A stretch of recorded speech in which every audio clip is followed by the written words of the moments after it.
Hi beautiful souls, welcome to my channel Elle's Temple. My name is Elle, I'm a goddess guide and intuitive tarot reader.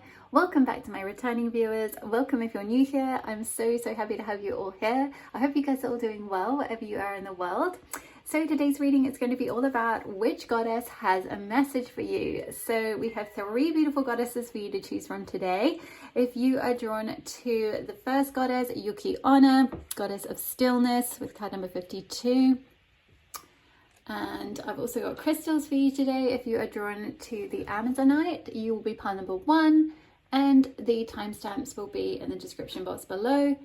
If you are drawn to the second goddess card, BENZAI-TEN, Japanese goddess of beauty, card number 6, or the lava stone, then you will be pile number 2. And if you are drawn, last but not least, to the beautiful Celtic goddess BRANWEN, the goddess of forgiveness, with card number 7, or the aventurine crystal, then you will be pile number 3. Okay, my love, so pause the video if you need a little bit more time to choose which goddess is calling to you today. It may well be that there are messages across the piles for you at this point, so trust your intuition. If you're drawn to more than one pile, then it may be the case that there are different messages for you to hear at this time. Only ever take what resonates, of course, and leave the rest. Okay, my loves, I'll see you in your pile.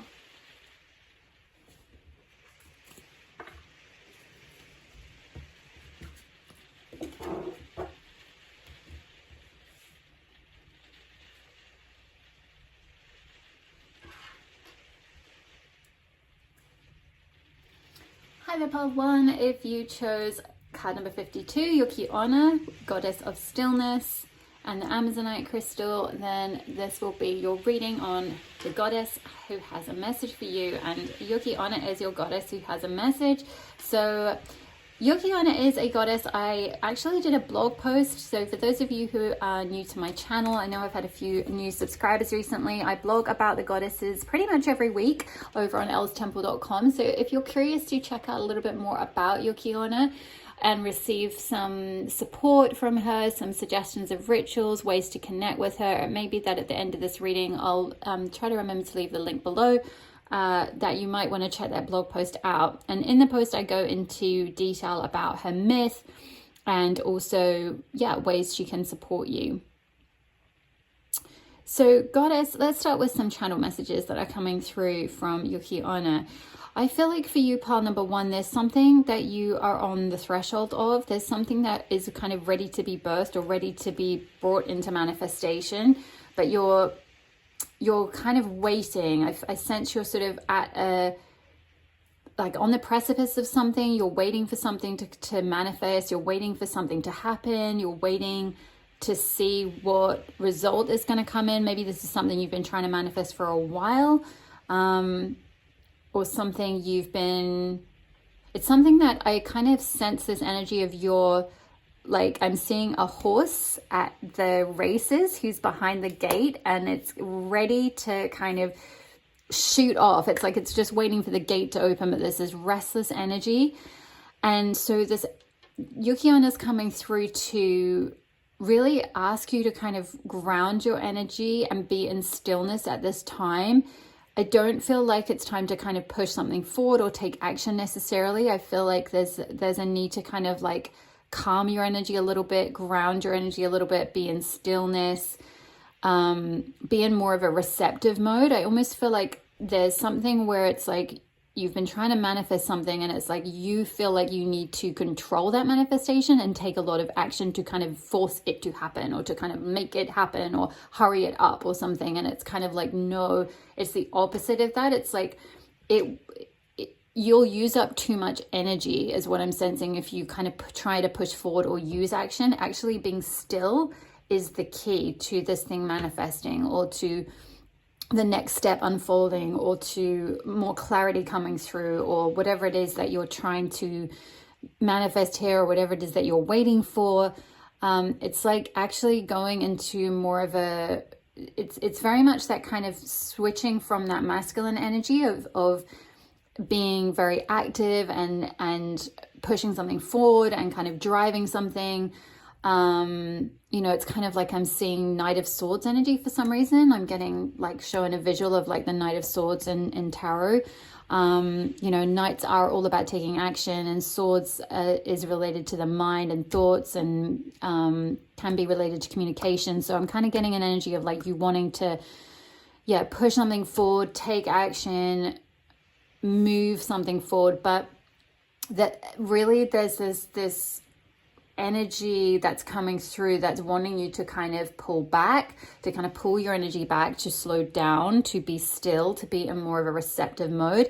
And then this thing can come forward for you. This thing can unfold. It can manifest. It can bloom. It can, like, the clarity you're waiting for will come through.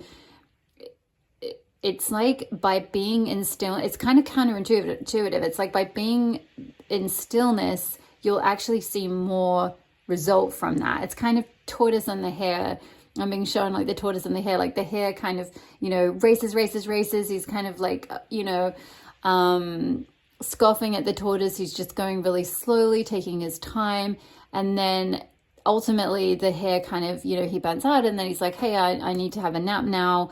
And then the tortoise actually overtakes him. And it's kind of like, even though there's a slowness with the tortoise, it still reaches its goal in the end. And so there's this energy of like slowing down, like being in a place of stillness, being in a place of receptivity, and then something can kind of like just come through for you. Something can manifest in 3D is what I'm hearing. Like it's kind of like, you don't need to effort to make this manifestation happen, and by decreasing your effort, actually, conversely, you're going to allow it. You're in that receptive energy. You're in that receptive state to allow it to come through. By trying to make something happen and trying to kind of like race towards it, you're actually kind of. It's not like it won't happen. It's just you're kind of energetically creating more resistance by thinking that you need to do more to make it happen, or to achieve it, or to receive this thing, or whatever it is. Let's get into more detail in your other cards and see what this is talking about. So we have got card number 1 is card number 6 with contract. We've got, yes, card number 8 with indecision. Yeah.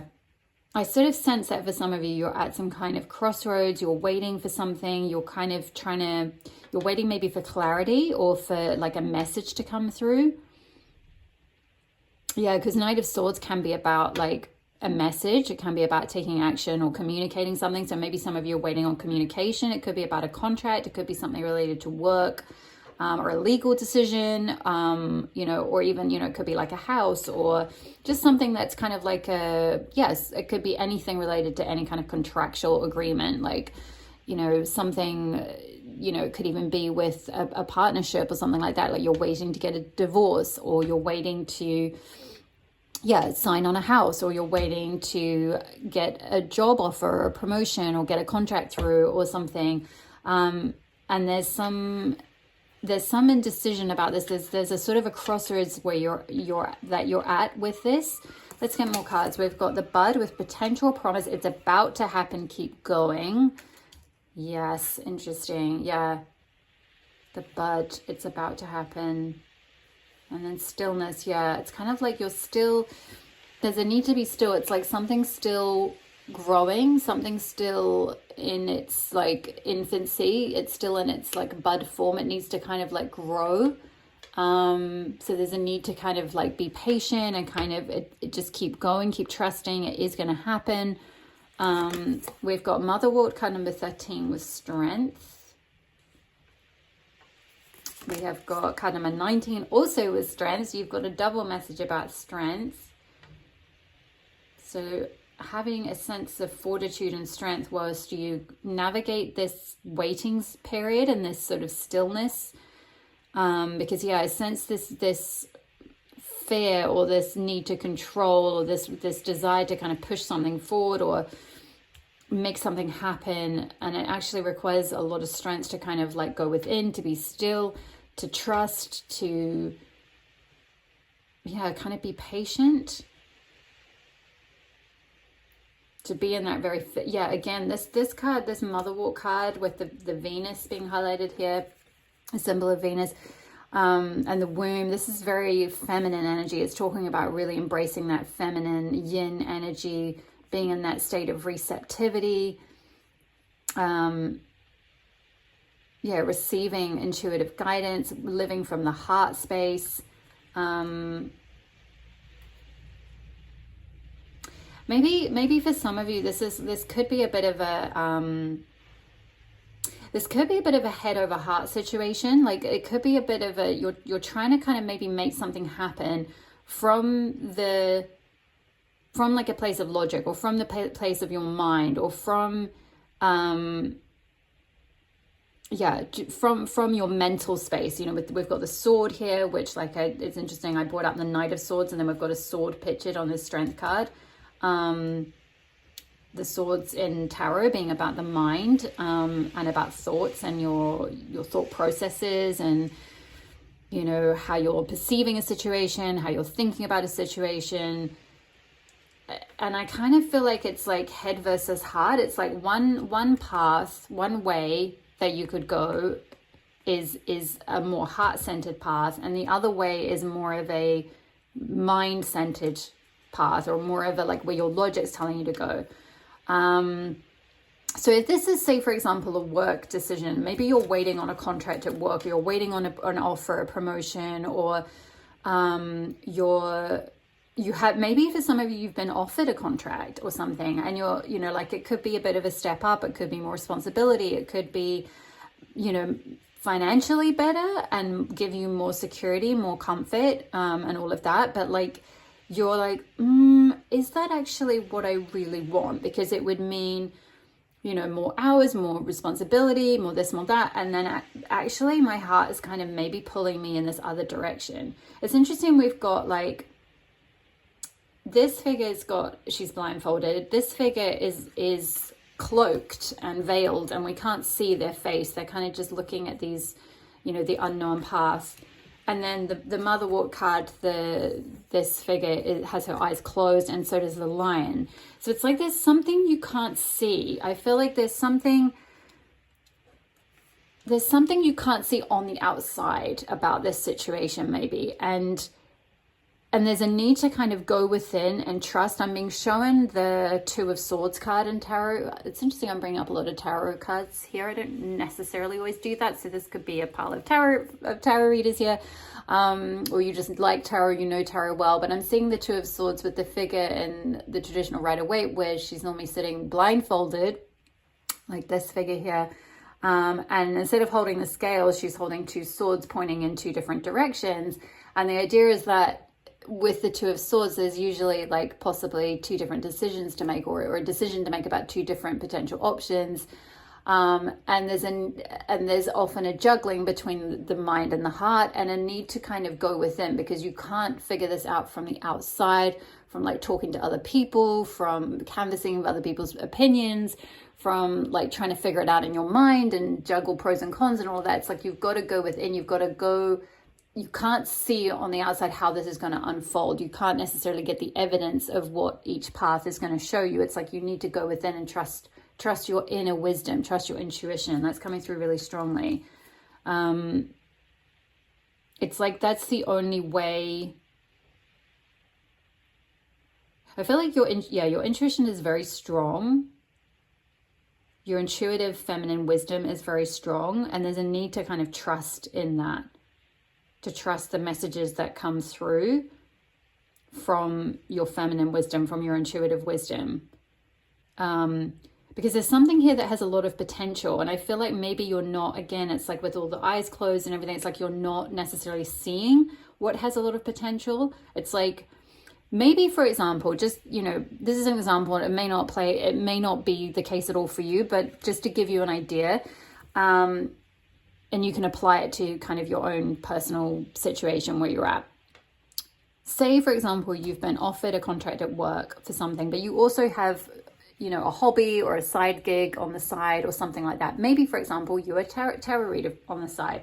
And maybe you even have a tarot channel, or you do readings for friends or something like that.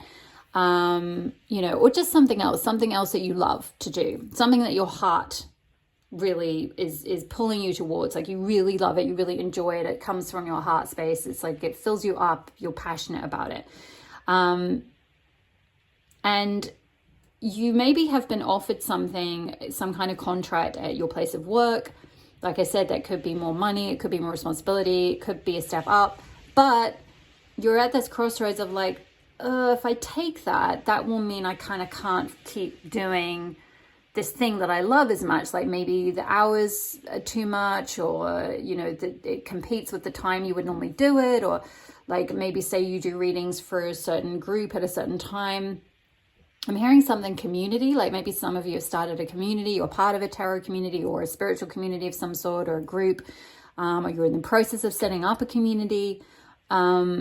And it's like there's something about to bud that you can't see yet. And there's a need to kind of really trust that this thing that you really love has so much potential and is going to happen, even if you can't see any evidence of that, and to keep going with it.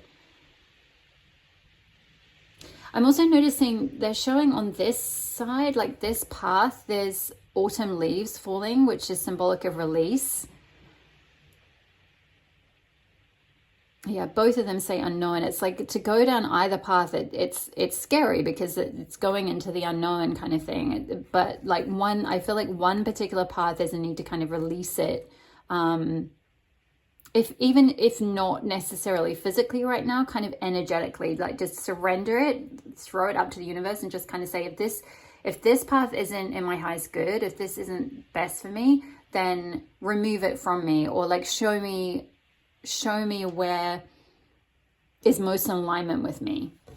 Let's see what else you've got. You've got, yes, crossroad. We've got indecision here, and this figure standing at a crossroads, and then you have crossroad of destiny. So yeah, this is quite a big, I feel like with destiny being here, it's like there's a certain destined path for you that has a lot of potential, and it's like maybe something you've just started, or because there's this energy of, you know, there's this guidance here about keep going. So there's something you've kind of started and you've gone a little bit away up that path, and then something has caused this split, this crossroads to happen, where it's like, do I keep going with this thing I've started, or do I go down that path, like towards this contract, which could be a work contract, or it could be like sticking with a contract, you know, like maybe for some of you, say you've started you know, some kind of side gig, side hustle, tarot channel, or whatever it is, or something spiritual, or something heart-led, something creative, and you've got you've got a lot of potential with it, and it started just budding. So you've kind of sown the seed, you've planted it, you've cared for it, it's just started to bud. You maybe can't see necessarily a lot of results from it yet, but you're maybe now at a crossroads because it's like, well, I maybe want to grow this a bit more, but I'm tied into this contract in my job or something like that. Like maybe you're like on a full-time contract or a permanent contract or something, and it's like hard to get out of, or maybe something like that. It's like with the contract being above this motherwort card, which is all about kind of the feminine energy and really going within and following your heart. I'm seeing crystals as well.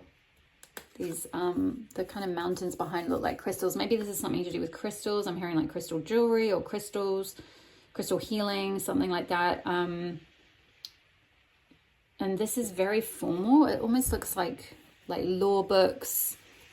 So either you could work in law, or you just, you have a contract, a legal contract with a place of work or something like that. I definitely kind of feel like this pile is more related to career, but it could be, like I said, it could be something to do with like, you know, a marriage contract, or some kind of financial contract. Like maybe you're deciding about suppliers, or you're deciding about, you're at a crossroads around like, you know, sort of something related to your business, or a creative partnership, a creative contract. Like you've been offered a contract with, say you're a singer or a musician, something like that. You've been offered a contract with like a certain distribution company is what I'm hearing, or like someone who can promote you, like a band promoter, something like that, an agent maybe. And you're like, do I follow them, or like, is that really what my heart is telling me, or is that what my mind's telling me is best? And maybe there's like this other path that's kind of pulling you. Maybe you kind of want to maybe there's like a different way of going, like a different way of promoting your work, or putting your work out there, or seeing how it might grow. And I feel like the encouragement is to like kind of keep going with this thing that you've started planting, this thing that is like heart-led, whatever that is. And I'm kind of getting a few different things. So for many of you, I feel like it's some kind of like a side gig, a side hustle, a channel, a hobby, something that you really love.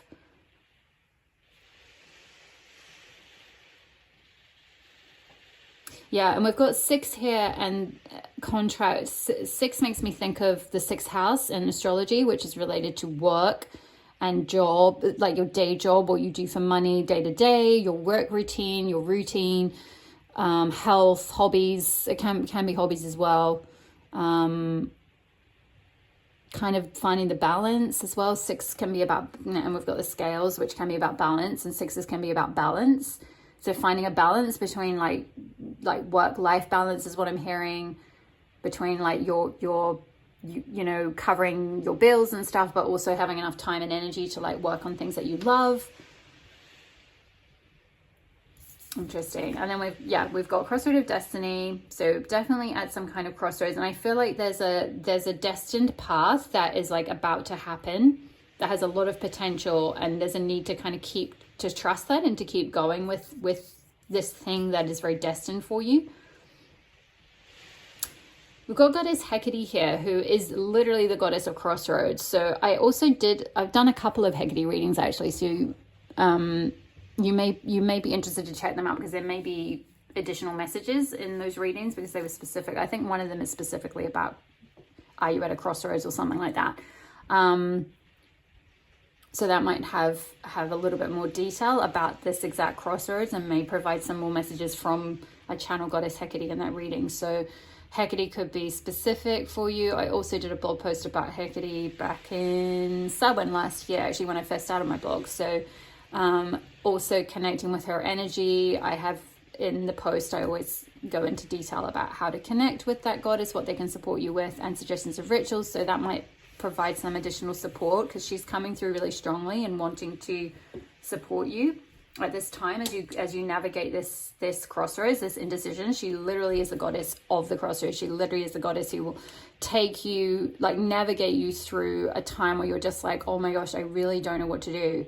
Especially if it is really related to something that you're destined, that is part of your destined path. She will help you, she will help steer you to trust your intuition, to trust the path as it unfolds, to trust what you're destined for. I'm just hearing you, like, I'm hearing someone be like, as if you're telling a friend, like, God, this is a really tough decision.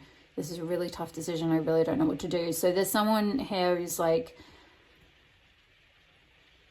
I'm hearing it's a really good offer, but my heart's not in it. Interesting. And what's coming through from your guides and from Goddess Hekate and Goddess YUKI ONNA is to really get still and like listen to your heart, to listen to your intuition. Amazonite crystal might be a useful crystal at this time as well. It helps, it's a crystal that is linked with the heart chakra and the throat chakra. So it helps to find that inner truth and listen to and express your heart's desire, or your heart's message, what your heart wants to communicate to you, the truth of your heart, and sort of live from that place of like truth and authenticity and integrity is what I'm hearing. So yeah, there's something around kind of you know, it's a strong stone that can help with communication. There's something here that I feel like you need to communicate, or something that like your inner self is trying to communicate to you. And only by kind of getting still will you be able to hear that communication and hear that truth that your authentic self, your true self, is trying to kind of communicate to you. Let's see. We also have Magician, card number 40. I'm seeing the Wheel of Fortune here with this wheel. It's again reminding me of another tarot card. This is so interesting. I don't normally get quite so many tarot cards coming through, but yeah, I'm just seeing the Wheel of Fortune and tarot. So something, there may be a cycle ending. I mean, I did speak about release with the autumn leaves. So something may be kind of ending in order to allow something new to come round, to come through, to come to fruition. And with all the stars as well, this is also reminding me of the star card in tarot as well. So again, destiny. What you're destined, the star is all about what you're destined to, being a star, becoming a star, or your destiny, your fate, or like what is in this written in the stars for you is what I'm hearing. There's something, yeah, there's something you're destined to that is about to happen, and there's a need to kind of keep going on that path, keep trusting in your destiny. And with Uranus being here, I feel like this is very unique to you. And with the with Jupiter being here as well, this is all about like abundance, expansion, yeah, like living from. Sorry, I'm getting a lot through for this reading. Some of you might be very clairaudient because I'm getting a lot of messages through from your guides that I'm channeling through. A lot of words, and I'm getting so much through. So what I'm hearing is there's something you're meant to expand into that is destined for you. It is like literally written in the stars. It's going to bring you so much like abundance and expansion.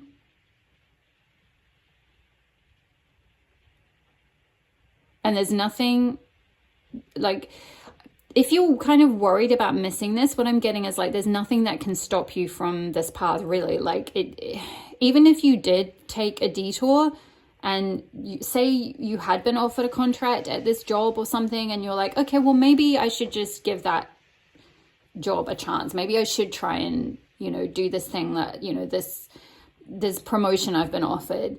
And it's like this thing can't miss you. So even if you did do that, it would just be like a bit of a detour, and then this path would somehow pull you back on it. Your heart would pull you back to this path. It's like, yeah, you can't miss it. And there's so much green on this card, which is the heart chakra, which is like following your heart. We've got a lot of green here with the green fennel as well. Quite a lot of green on this card too, but especially this card. So yeah, following your heart. Like your heart will kind of pull you towards what's meant for you. And it will all evolve in divine timing is what I'm hearing. Yeah, that's the Wheel of Fortune is really about kind of divine timing. Like there's a cycle for everything, which is also kind of a lot about Yuki Onna's message as well. You know, she's the goddess of winter and stillness. It might again pay to check out her post if you are feeling very like fraught right now and very like pushed and pressured, and a sense of like, I'm running out of time, or like I don't have enough time to, you know, achieve my destiny, or like I've missed out, or anything like that. Like connecting with her energy might just help to kind of like just trust, to know that there are seasons to everything, that right now that you might be in, there may be a need to kind of like be in a state of stillness and just trust that like the things that are meant to unfold for you are kind of being like calibrated and orchestrated and arranged for you kind of behind the scenes. And it's not for you to necessarily take a lot of action and kind of make something happen at this point. It's like, just be still. Like being still will actually allow it to kind of allow this situation to unfold. Allow your destiny to unfold. Allow this kind of the wheel of fortune to just turn in its own time, like divine timing to kind of like come about.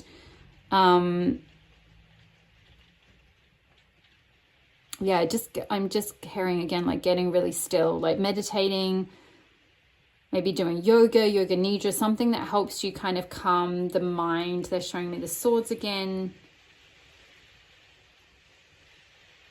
Yeah, some of you might be in like a state of anxiety about this decision that you need to make, or this crossroads that you're at. And there's a need just to like, yeah, really get still, really trust and surrender, allow the universe to steer you, allow this to unfold. Okay, and then let's move these over a bit.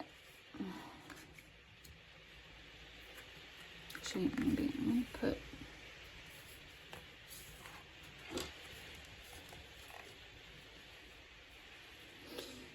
Okay, and finally we've got You Are the Light, card number 17. When darkness surrounds you, be the light.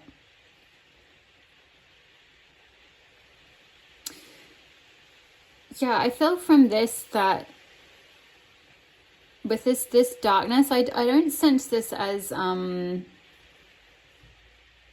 like anything to be worried about in terms of like dark entities or toxicity around you or anything like that so much. I'm kind of getting this more as like confusion, indecision, like kind of being in the dark, the way a seed that's been planted, right? It's under the ground, and it must be kind of scary for the seed when it's under the ground and it's not up in the, you know, it hasn't burst through the surface yet. It's kind of like just buried. And that's what I see has happened to you. It's like you've been planted somewhere, you're like buried in the ground, you have a lot of potential to bud and grow, and it is about to happen, but like you haven't quite broken through the surface yet. So there's a lot of fear, I feel like, because it's like all you're seeing is like all the dirt around you, right? The darkness around you, because you're kind of in this cocoon before you kind of break through.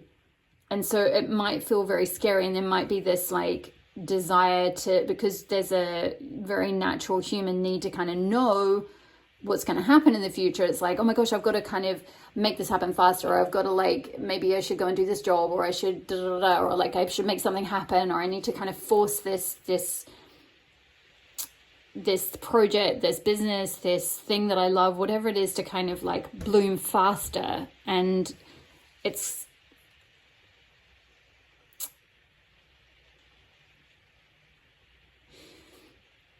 that's actually, even though like it can't miss you, by being in that energy, that's actually slowing your growth down. There's a need just to be very still, be very receptive. Oh, 1 second.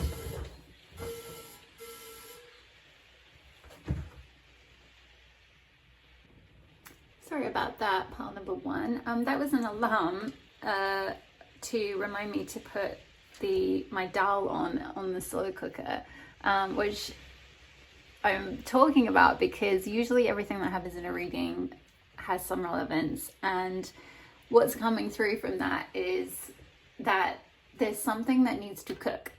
There's something that like you've prepared and you've started, like I said, you've sown the seeds for something. Something you've planted, something you've sown the seeds, or something you have an idea, or something that's conceived already. It's like my dal was all prepared, like I fried the lentils and fried the onion, and the lentils were there and everything was ready. And it just needed to be turned on now and left. It gets left for like however many hours. And it's like, I can't do anything to speed up the dal. It's just got to do its thing in the slow cooker.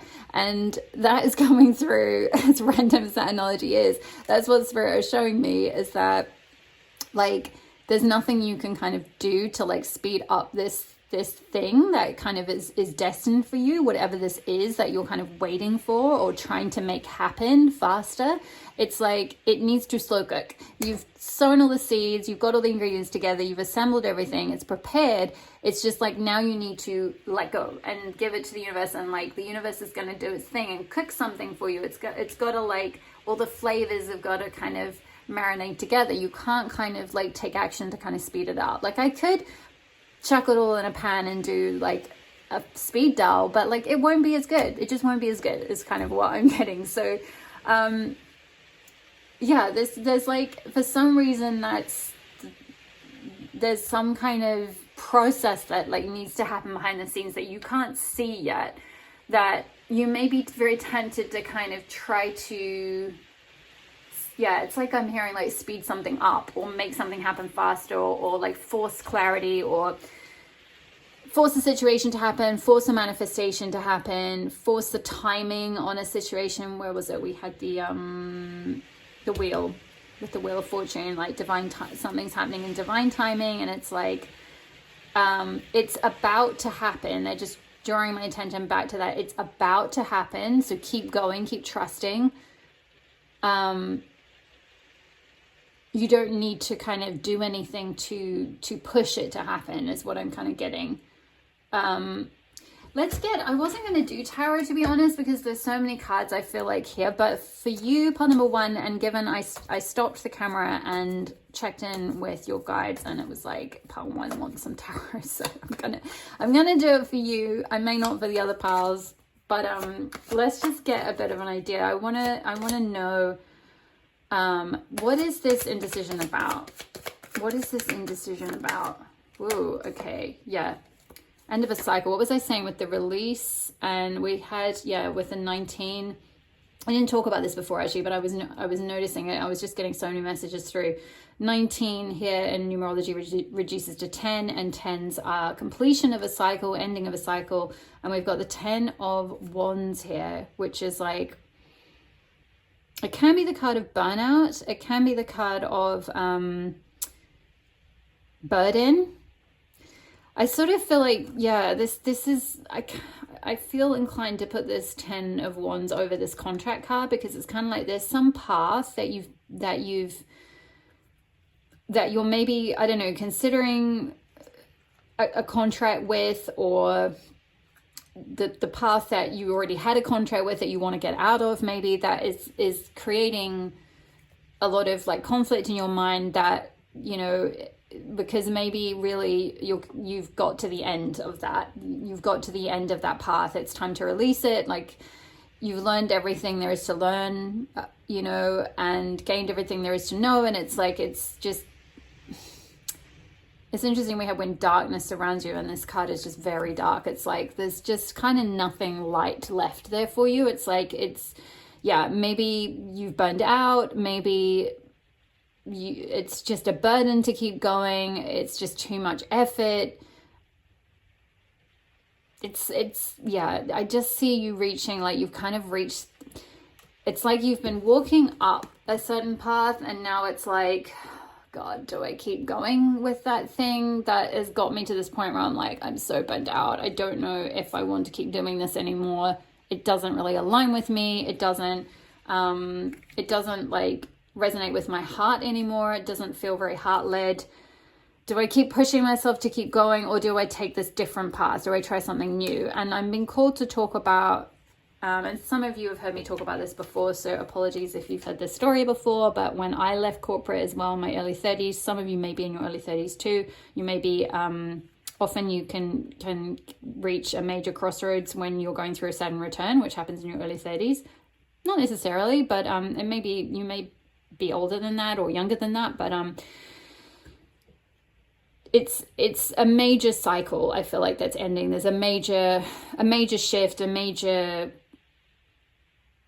like, if it's not Saturn, it's like there's some other major astrological cycle maybe that's closing out, or something that's causing you to like really reach this huge crossroads in your life, where it's like, I either keep going down this path I was going down that's kind of got me to this point where I feel a bit burdened or like burnt out or whatever it is, or I try something new. I try something different. I go in this different direction. And yeah, maybe there's a contract you're trying to get out of, or you're trying to work out if you can get out of it or something. It doesn't have, again, it doesn't have to be work. This could be like a contract on a flat, a contract with, you know, I don't know, it could even be like a creative collaboration. Maybe you were doing, say, I picked up someone who maybe is in a band. So maybe for some of you, you were in a contract with like a certain manager, or an agent, or other bandmates or other creative collaborators who've been working with you. And it doesn't feel aligned really to work with them anymore, or to keep going down that path. It's like that cycle has ended. Again, you've kind of gained everything there is to gain. It's time to kind of release that. And with that Wheel of Fortune, it's like by letting go of something and closing some cycle out, it allows the wheel to turn and for something new to come in its place.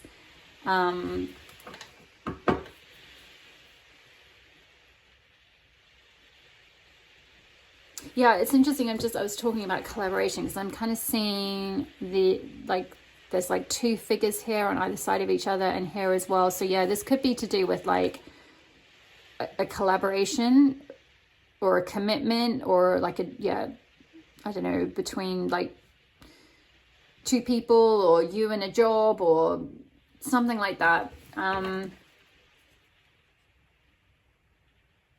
Let's get a little bit more. I want to know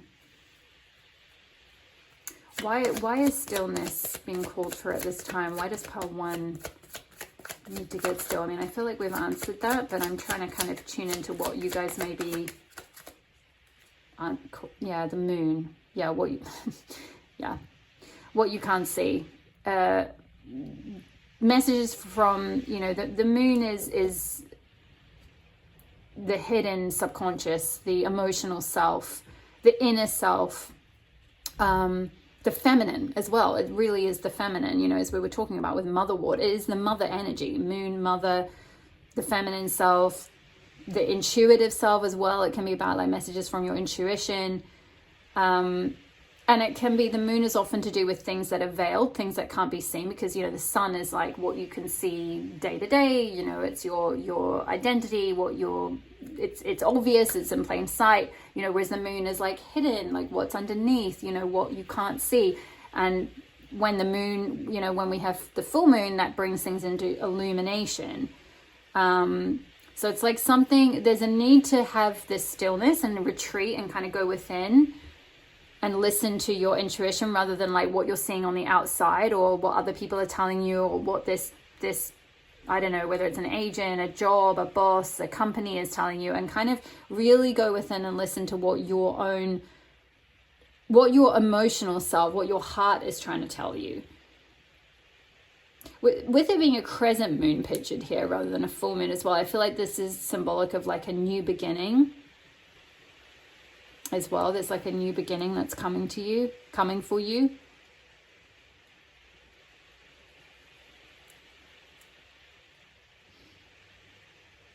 It's interesting, we've got these like trees, these kind of forest trees, which look very similar to the trees here. So maybe walking in nature could be called for at this time to help you kind of get still, quiet your mind, go within, listen to your inner voice, listen to your intuition, listen to your emotional self.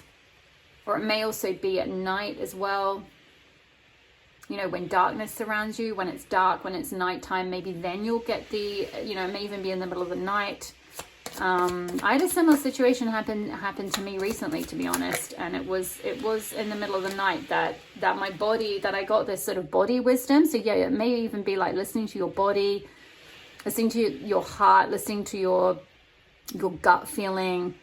Your body may be trying to communicate with you, and it may come through at night, or during the full moon, or during a new moon, or something like that. We've got 7 of Pentacles. Yeah, exactly. Over the bud with potential promise that's about to happen. Keep going. 7 of Pentacles is that energy of you've planted a seed for something. You haven't quite seen the results yet. And, you know, usually in the traditional Rider-Waite, it kind of shows a figure leaning on a shovel, looking at a plant, kind of being like, hurry up, are you going to grow? Are you going to be something I can harvest in a few months time? Or like, what are we doing with this? And it's being brought back to this is bringing me back to the Wheel of Fortune with like trusting in divine timing, because it's like you've planted the seed, as I've said before, like you've planted something, you've tended to it, and like I was saying with the analogy of the dal, it's like it's got to cook now, it's like you've kind of done a certain level of work, and now it's like hand it over to the universe, and certain things are going to evolve on the outside. They want me to read from the YUKI ONNA book. I think there's like a specific thing in here from the Goddess Power Oracle. So the Japanese goddess of winter, YUKI ONNA, calls you to a practice of daily meditation and stillness to prepare you for greater productivity and results. Being open and receptive, slowing down, and allowing for time to dream, which also is the moon, can be also about dreams. So yeah, allowing for time to dream activates your partnership with the universe. I also talked about that like collaboration, partnership energy. This is like you and the universe, you and your higher self. So you can truly set your intentions in motion. Then, almost without effort, you discover their vibrational match in the world of form. Just as the life force quietly builds within a seed buried under snow, so too will the energy build in the seed of your desires before manifesting with no effort on your part. You will find how easy it is to co-create while implementing a practice of stillness and receptivity. Let others make the first move at this time as you assess and observe the world around you from the profound position of stillness and neutrality. In this way, the world becomes more intimate, yet you know to take nothing personally. When the goddess YUKI ONNA comes to support you, be still. This calls in the miracles. The action now is non-action. Yeah. Which is Seven of Pentacles energy. It's non-action energy. There's nothing more for you to make this grow faster. It's like being still, trusting the universe, trusting that it's going to keep growing, that it's going to get to a point where it will harvest, even if you can't see it yet. What else do I want to ask? What would the likely outcome be if pile 1 can go into this stillness and receptivity? Two of Wands, beautiful. Yeah, it's like what you've envisaged for your future, the seeds that you've planted in the ground, like those wands, those intentions that you've planted, those desires that you've put out to the universe. It's like you can start to see them manifesting.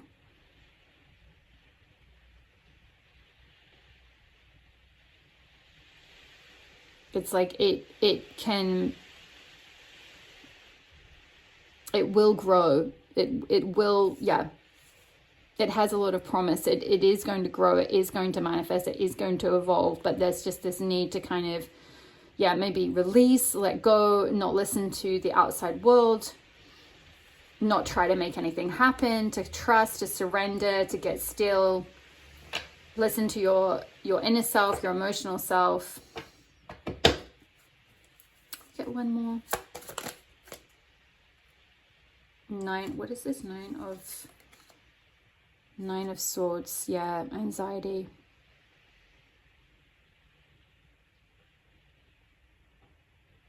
This is an interesting 9 of Swords because it's kind of almost more like the 10 of Swords. Because there's this kind of death energy here, but I'm hearing like insomnia. I mean, the 9 of Swords typically can be a card of insomnia, and I'm just seeing these like eyeballs, like wide awake. Some of you might be quite wired, not sleeping very well, like this indecision, this decision that you need to make, or clarity that you're looking for could be keeping you awake or just really playing on you. And I'm hearing with the worms, like I'm hearing airworms, like in the way that, you know, when you listen to a song and it kind of gets in your head and then it just like keeps you awake or keeps you, you know, you just can't stop hearing it. And maybe there's like airworms just from like your own thoughts, like your own anxious thoughts or fears, worries about the future, worries about if you make the wrong decision or you choose the wrong path or you choose the wrong thing, which they're bringing me back to like, you can't choose the wrong path. Ultimately, what's meant for you is meant for you, and it won't miss you. Even if you did take a detour, like your heart would kind of ultimately pull you back onto your destined path. There's something that's destined for you that you can't miss. There's a need to trust in that. Trust in your heart, and also like come into your body and connect with your heart space when your mind is just going 25 miles an hour, and like, what if I made the wrong decision? What if I do this and then it doesn't work out? And what if I choose this, or I go with that person, or that job, or I take the contract and, you know, or I can't get out of the contract, or whatever it is you're trying to navigate, whatever this crossroads is specifically for you. But yeah, there's a lot of anxiety here. I can understand that. It feels like quite a big decision, quite a heavy decision. An important like life decision.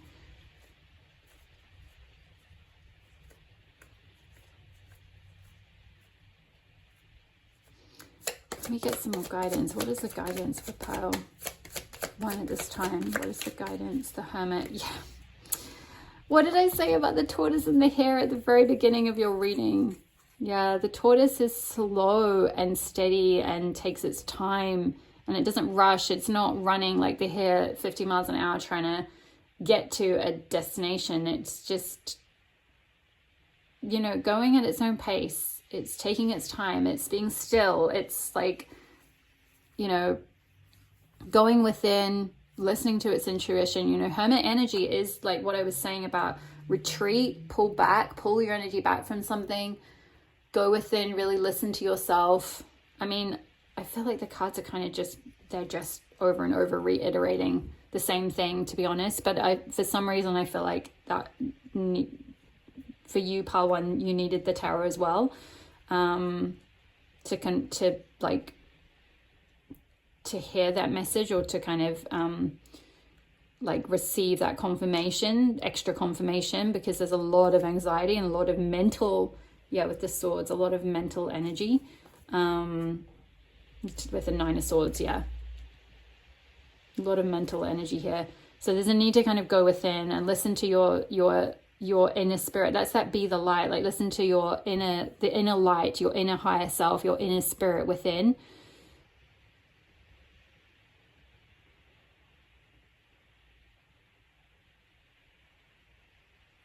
And I'm hearing like, take your time to make the decision, like take time out if you need, like take a retreat or take some time off, or if you can. I know that may not be possible depending on your specific situation, but if you can, ask for more time, buy yourself more time somehow. I don't know, retreat from your situation, go into hermit mode. Or if you can't sort of do that, you know, with your job or whatever it is, then try and find time outside of that to like, or even if you have to get up a bit earlier and do meditation, so that you can sort of listen to that inner voice, because that will light up this darkness that's surrounding you, where it's like all kind of murky and like, I don't know what to do, like is this the end of that path, like why is nothing working out, what should I do next, like what do I do about, you know, this crossroads, should I choose this, should I choose that? Like connecting within will light up your path. It'll light up which way to go. It'll light up your decision. Like you'll feel more clear on, you know, what will come. And it could just be that like you can't see that yet, because it's like it's not quite ready yet, because the universe is like in the process, like I said with the dal thing, it's like in the process of cooking something for you, and it's just not ready. It needs to be kind of slow cooked so that it's so much better. You know, if it brought you the thing that you wanted right now, you know, if this were kind of already at the 10 of Pentacles instead of the 7, it might not be the exact 10 of Pentacles that you want. You know, 10 of Pentacles is like the ultimate abundance, and that can be different for everyone. And you might be like kind of saying, well, look, if I just take this contract, then that would be my 10 of Pentacles, because it would mean a lot more money. And the universe is like, well, yeah, it might mean a lot more money, but is it also going to fulfill your heart? Is it going to be emotionally fulfilling? Is it going to also give you like spiritual abundance or a sense of like fulfillment. You know, so like it might be that it's going to take a bit longer to cook, but you're going to get like a much better result. You're going to get a much better 10 of Pentacles at the end, like your actual vision, the actual intention, the thing that you actually planted in the ground. Because like spirit knows what you really want, and so it might be that like it's going to take longer to get what you really want, because there's certain things that need to be like organized, orchestrated. I keep hearing orchestrated in the background, like things are being orchestrated for you.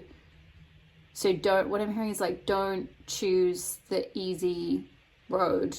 Wait for something that is meant for you and more aligned for you, is what I'm hearing. This is I'm directly channeling their words at this point. Wait for like the what you actually planted. It's interesting, we've got like so much black and white here.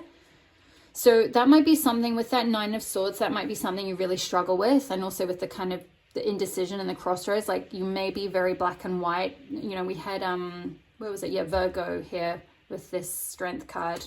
Some of you may be Virgo, you might have Virgo quite strong in your chart, like Virgo Sun, Moon, could be Moon, with the Moon being out in front of the card. You might be Virgo Moon, which, yeah, that would be a difficult placement, because Virgo is very likes to categorize things and likes to analyze things and likes to kind of put things in a box and know and organize things and have everything like labeled and organized and like all of that and sorted. And emotions and the heart and spirit and intuition and all of that doesn't work like that. And it's much more fluid. You know, Virgo's an earth sign. I can say this, I'm a Taurus sun, so I'm an earth sign as well. And I don't necessarily have the Virgo thing, but I get the need to like ground something and kind of know where I stand with something and all of that. And so there could be there could be a bit of black and white thinking going on. There could be a little bit of like, well, if it's not that, then like if I don't take this contract right now, then it will never happen, like this or that, kind of like black or white, like it you know, or just I don't know, there's this kind of black and white energy, like things are black and white for you, like there's no space for fluidity or for like things being a bit gray. It's like maybe there's a resistance to things being gray, like you don't like things being like cloudy and nebulous and like not being able to see. You kind of want it to be clear. You want that clarity. You want to know where you stand. You want to know like, okay, well, this contract, I want to take this because I can see it. It's a physical, tangible thing. I know what they're offering. I can see what they're offering. It's easier just to take that because, or to carry on with it or whatever, because like it's in front of me. I can visually see it, or it's like a tangible thing. Whereas this other road, this more, say, heart-led road, this more intuitive path, what the, you know, like I'm just hearing someone be like, what even is that? Where is it even going? Where, like, is it going to give me the results I want? I don't know. Oh my gosh, hold on. Okay, sorry, pile one. Why are all the alarms going off today then? I normally check that, I'm sorry.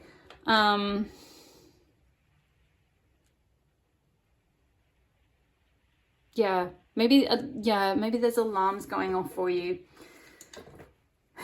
Listen to that. That's where getting still. It's like you might be getting, there might be some alarm, there might be some red flag about this situation, about this contract. So maybe, I don't want to kind of like frighten anyone or scare you. This is more just like listening to your, this is why I never make a major life decision based on a tarot reading. Like you can use this as confirmation of what you already intuitively know, and this is why it's important to kind of go within, to hermit, to take some time out and listen to your own intuition about something. And I feel like your intuition will clarify something. You know, the moon can be about things that are hidden, and there may be something hidden. If you have been offered some kind of contract recently and you're not sure about it, and you're like at a crossroads of like, well, do I take it? Do I take that contract that person's offering me? Just take time. Just take time. That's all I'm saying. Obviously, it'll be different for all of you. It may not be that there's necessarily red flags in it, but that's just kind of what's coming up, is like, there might be a red flag. There might be something that might come into illumination if you take some time out to get still and to listen to your intuition. Because that's what I was coming back to, what I was picking up on your channel messages at the beginning. There wasn't a rushed energy coming through. It's like maybe some of you are under pressure to take a contract, or you're under pressure to make a decision, and there's a time pressure, a time, like a deadline or something, and it's putting a lot of like mental pressure on you, which is why you're maybe like awake at night trying to figure it out. But it can't be solved it's like you can't see there's something you can't quite see, and it can't be solved at your current like mental, like from what you know to be true right now. You need to kind of go within and really listen to like your heart and your guides and like your intuition and your spirit, because there's something that might kind of come to light, is what I'm getting with that moon energy about this situation. You know, this could be for some of you with the 10 of Wands. If this was something where you burnt out with a job and you're like, oh, I just, you know, can I keep going with this? Can I really do this? Maybe like, you know, by going within, taking some time to hermit, to retreat, to pull your energy back, something will come into illumination about like, well, maybe that's happened for a reason. Like maybe, you know, it might be time to get out of that contract, out of that job or that place or whatever that thing was that's kind of got you burnt out, that creative collaboration or something. Because like you're being steered in a different direction, and that actually that thing happened to burn you out, to kind of push you in on a different path, or align you with something that like is actually what you wanted. It's actually what you envisaged for yourself, but you may just not be able to see that, is kind of what I'm getting. But your inner self can see, your inner spiritual self can see.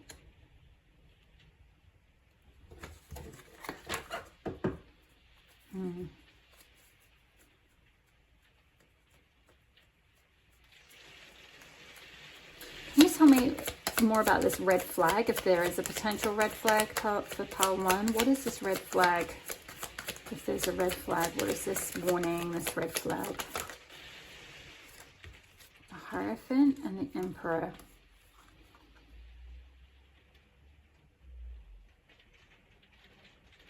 A lot of major arcana. You've got the Moon, the Hermit, the Emperor, and the Hierophant, 4 major arcana. You know, the Emperor can be... It can be a male figure of authority. It doesn't have to be, but it could be just masculine energy. In authority, very established.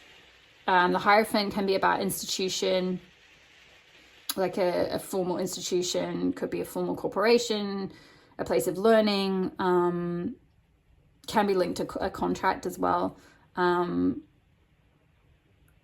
Also tradition, can be about tradition, something traditional. So, and then we've got the lightning striking. Which makes me think of like the tower with the lightning being there. Like, or it can be also like illumination, like sudden illumination coming through as well. And ravens are about messages from the divine, intuitive and wisdom, intuitive messages, spiritual messages coming through, sudden illumination.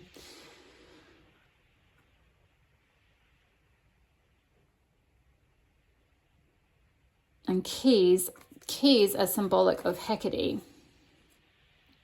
Where do we have Hekate? Goddess Hekate. Keys are one of her key symbols, or one of her main symbols. And they're about like, you know, being able to access portals, access different paths, access like higher dimensions, or like, yeah, kind of different doorways essentially into like a different reality. So maybe for some of you, this is quite a big,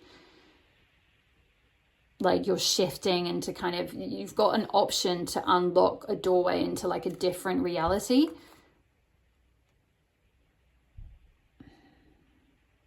But there's some, yeah, this in context of asking a question about a red flag, I feel like there's a red flag about some kind of emperor here. So, you know, emperor can be, it's the leader of an empire, right? So this could be a boss. This could be, you know, the head of your company, or, you know, like if the example of someone who maybe is in a band or a singer or something like that, like your agent or your promoter or something. Yeah, someone in some sort of leadership or authority or in charge, or could be a father figure as well, can speak of that, or a landlord even as well, you know, because I did kind of pick up maybe for someone this contract is related to a home, a legal contract related to a flat or a home, or yeah. So maybe, yeah, really needing to go within to trust your intuition about this figure, or this where this contract has come from, this sort of traditional, this could be, you know, like say you're at a crossroads where it's like, do I, you know, go the traditional route of you know, maybe say with that example of being a singer or something, there's like a traditional company that, you know, could promote your record or something like that, or they want to sign you as one of their artists, and it could look really good financially or something, or it could look really good on paper, but like there's something niggling you. There's something, yeah, there's like a red flag, there's like a niggle about it, and I'm hearing like trust your gut. Like if you don't feel right about it, don't let anyone pressure you into something. Let's get a little bit more. Tell me more about this. Oh, okay. Mother of Cups in reverse. 7 of Wands. This is listening to your emotional self. With it coming out in reverse, I feel like there's been a resistance to listening to your emotional voice, to your inner voice, to your intuition, to your feminine side.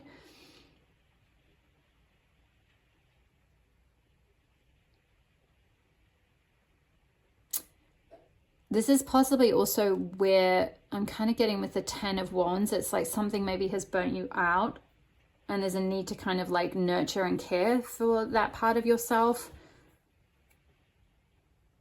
Nurture and care for your body, nurture and care for your emotions, nurture and care for yourself during this time.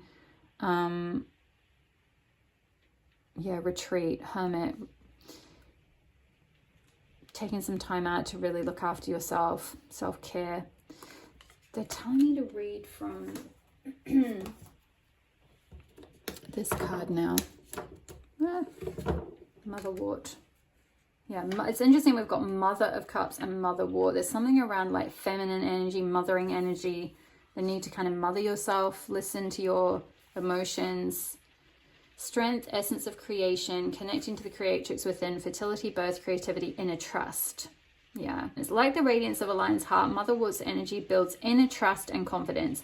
The lion heart of Motherwort is representative of the beauty we possess when we own the power of our gifts and creativity. The goddess sits centered as the lion leans on her in a state of peaceful delight, symbolizing the unwavering faith we must keep as we transcend old fears. Venus, her planetary ruler, is like a midwife to our happiness, channeling how we accept and transmit our heart's desires. Find new ways to facilitate creativity that honor and reveal your passions and strength. Devote yourself to the fertility of your gifts and courageously accept your divine destiny. And we had crossroad of destiny. Courageously accept your divine destiny. Yeah, there's something you're destined for here, for sure. Pile number 1, which is going to require a lot of strength and a lot of courage and a lot of faith to follow it, to accept those gifts.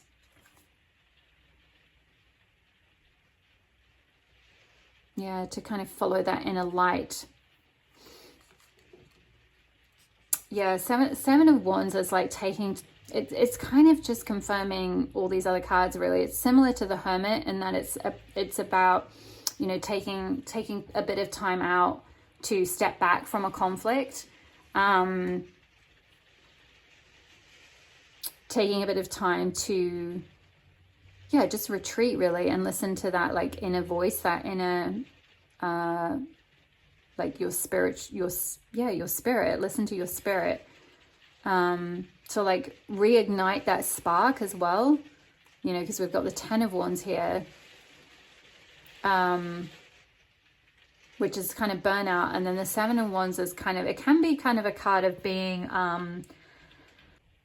like, rebuilding strength to defend yourself, to kind of, like,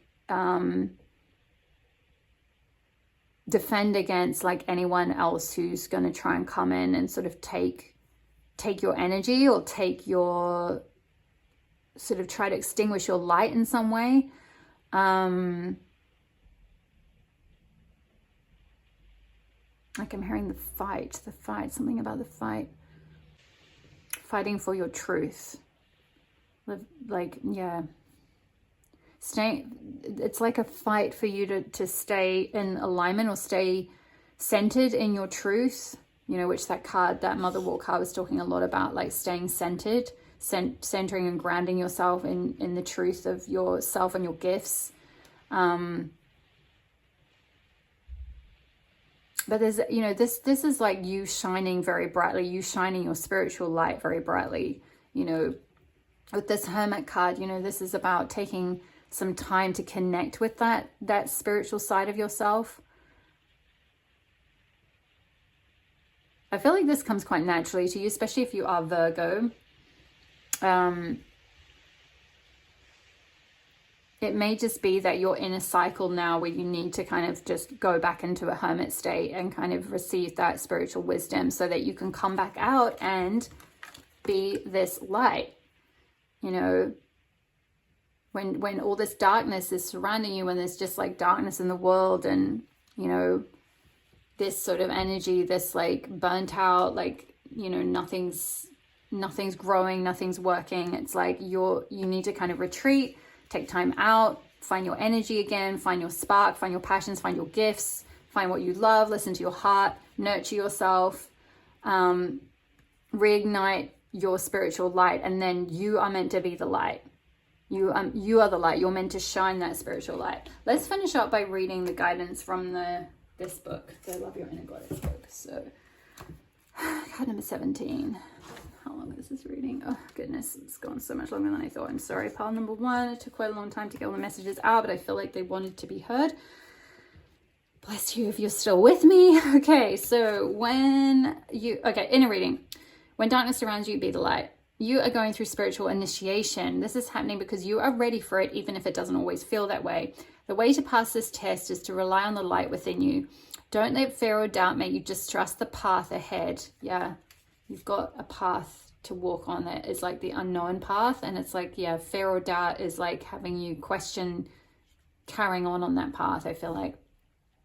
Don't give in to despair or believe that things will not work out. You are learning to trust that the universe knows what it is doing. There are great and beautiful things meant for you. And no matter what appears to be right now, they will come to you in the perfect way and at the perfect time. Yeah, with that Magician card, the divine timing coming through. It will come through. It will manifest. You know, the Magician in Tarot as well, the Magician card is about manifestation and having the power to manifest. And it will manifest at the right time. Keep your faith in the light, all will be well. And the spiritual guidance is light is powerful. Some people don't understand this. The fear in their hearts makes them cynical. That fear stops them from seeing what is true. In the absence of truth, they hold on to their judgments instead. They scoff at what they don't understand. Be careful of allowing such people to influence you. It's not wise to take advice from people who are invested in creating pain. You can have compassion for them, but you must not underestimate how their negativity can taint your trust in the universe. When we feel the light within us, when we trust in it, we are able to move beyond the fear and negativity that exists in this world. You have it within you to be that light. The only thing that can trap you is the choice to believe in the negative and give in to fear. That's not you, so don't choose that for yourself. Don't listen to people who would cause you to question the light. The light within you is the real you. Be at peace, beautiful one, for the positive power of the light in you is stronger than any darkness. And there's a sacred ritual here, which I will hold up to the camera and you can do it in your own time if you like. And it's just about focusing on a visible source of natural light. It could be a candle or campfire, the moon in the sky reflecting on the water, the sun shining down from the heavens, or you could even close your eyes as you see, feel, imagine, or pretend that there is an eternal light flickering inside of you. Relax as you repeat this soothing and empowering affirmation to yourself aloud or silently in your mind for as long as feels good for you. I choose to trust the light. I am safe and held in the light. I am the light. Yeah. You are the light. You are this light here. Pile number 1. And with the Hermit, it's like connecting with that inner light. There's some spiritual gift here, or some gift that you're meant to share from your heart. There's a path that you've started walking that has a lot of potential and promise, and it is about to happen, but you just may not be able to see where it's going. And it may be that where this card was talking about allowing people to influence you. So it could be that there is an emperor type person, or a hierophant person, someone in a position of authority or tradition or something like that, who's trying to kind of like steer you in a certain way, or influence you, or influence your decision about something. So just, yeah, maybe watching that and making sure that you're with, like, you know, accepting their advice if you've asked them for it, and saying thank you, you know, that's your opinion. I need to kind of go within now, you know, draw up some boundaries. You know, 7 of Wands can be about creating some boundaries to, like, you know, kind of step away from the fray and kind of like connect within, sort of, you know, not let other people's energy or other people's opinions or things come flying at you. Like, just kind of push that to one side, and connect in with your inner self, your inner spirit, and it will show you which way to go. Yeah, those are all the messages I have for you, pile number 1. I really hope that resonated for you. Drop me a comment below, even if it's just an emoji. If it did, I would really love to hear from you. It helps me so much. It helps my channel to grow so much. If you like the video, if you comment, share the video, if you feel called, hit the subscribe button if you're not already part of my community. I would love to have you here. Check out my website, elstemple.com, where I blog weekly about the goddesses. Check out the YUKI ONNA post if you feel called to. There may be some additional wisdom there, and also the goddess Hekate reading as well. She's drawing my attention back to that. There may be some additional messages there. Also, sign up to my newsletter if you're not already on it, where I send new moon and full moon newsletters about the goddess asteroids and about the energy of each new and full moon. And also I offer private readings and a Patreon as well, where I do in-depth and goddess pathworking readings. Otherwise, all the best with this decision and this crossroads that you're at, pile number 1. Trust your intuition, trust what's coming through from your heart, and I will see you in the next reading. All my love. Bye. Hello, pile number 2. Welcome to your reading on which goddess has a message for you. You have felt called to the beautiful Japanese goddess BENZAI-TEN, goddess of beauty, card number 6, or the lava stone here. So I'm going to start off with some channel messages that are coming through from this card, and then we'll get into your other oracle cards. And I've also got the tarot. We've got the everyday witch for you guys. I haven't pre-pulled the tarot. We'll do that live to get a little bit more detail, but let's just start off with your channel messages. So straight off the bat, pile number 2, what's coming through, the message that the goddess wants to share with you is there's something that wants to come in for you, but it requires you to see the beauty in yourself. It requires you to work on your self-worth, to really see yourself the way, in like the eyes of spirit, the way spirit sees you as like a spiritual being in a human body. To work on self-love, self-acceptance, particularly like body image. I'm getting a lot as well. I'm seeing with the color orange here. This is linked with the sacral chakra.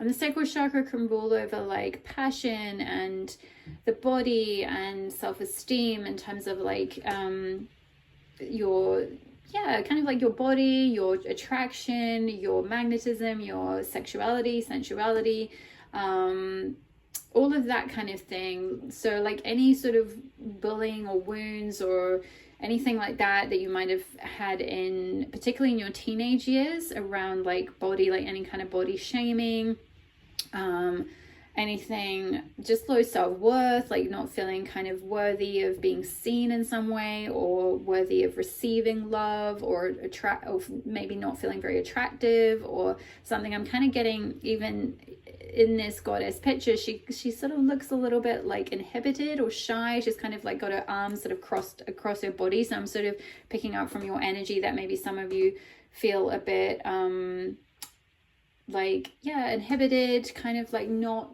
comfortable sharing yourself or sharing your energy, maybe a bit closed off, a bit a bit kind of unworthy of being seen, unworthy of being admired, unworthy of being appreciated, or you just sort of don't see, with the eyes being kind of crossed here with the color blue, kind of like a mask across her eyes. It's like you don't really see your true beauty. Maybe you cover your body up or something. You might wear like really baggy clothes, or like have some body image issues there, or some sacral chakra wounds to expressing as well. We've got, you know, sacral chakra is linked to like your zest, your passion for life, your you're kind of, you know, it's like that kind of having that fiery, zesty kind of like feeling really good in yourself and your body, feeling really lit up, inspired, being able to kind of express yourself as well. The sacral chakra is really linked to the throat chakra, and we've got the color blue here, which is the throat chakra, which is all about expression and authenticity. So maybe there's something around like, yeah, your expression. It might have been because of some wounding you received again in teenage years or in childhood, around like expressing your true self, and that kind of caused you to maybe shut down a bit, or like hide yourself, or kind of become more shy, or kind of hold yourself back. It might have caused you to really like not see your true beauty or true worth. So there's something strong coming through about self-worth, self-love, self-acceptance, really working on that. I do feel like many of you have been working on that, and you're on the right track, but I feel like there's a little bit more work to do in order to receive this thing that you desire, which, let's get into your other oracle cards to kind of get a bit more detail on what that might be, because this is just really strongly coming through as a message to like really start working on, or really continue working on, seeing your beauty, seeing your worth, kind of opening up to that. And I'm also getting with the color green as well. This is the heart chakra. So yeah, this is self-love, unconditional self-love, self-acceptance, like creating a really strong foundation of self-love within, cultivating that love within, cultivating that relationship with yourself is a strong foundation for like any kind of relationship on the outside. So let's just see. I'll come back to the lava stone in a bit, but let's just get into your oracle cards. So we've got card number 38 with fourth chakra archangel Raphael. Let's just get all of them out on the table, and then we'll go into the messages. We've got card number 33 with daughter romance. Ooh. We have got card number 26 with continuance with apple. We've got Damiana, card number 11 with the beloved. We have got card number 54 with goddess Pele and lava stone, melt into divine desire. And we've got open, say yes, expand through the extremes, trust life. And we've got card number 27, love who you are, with Pioneer. Okay, so first of all, what I'm noticing, pile number 1, there's a lot of red and green energy here.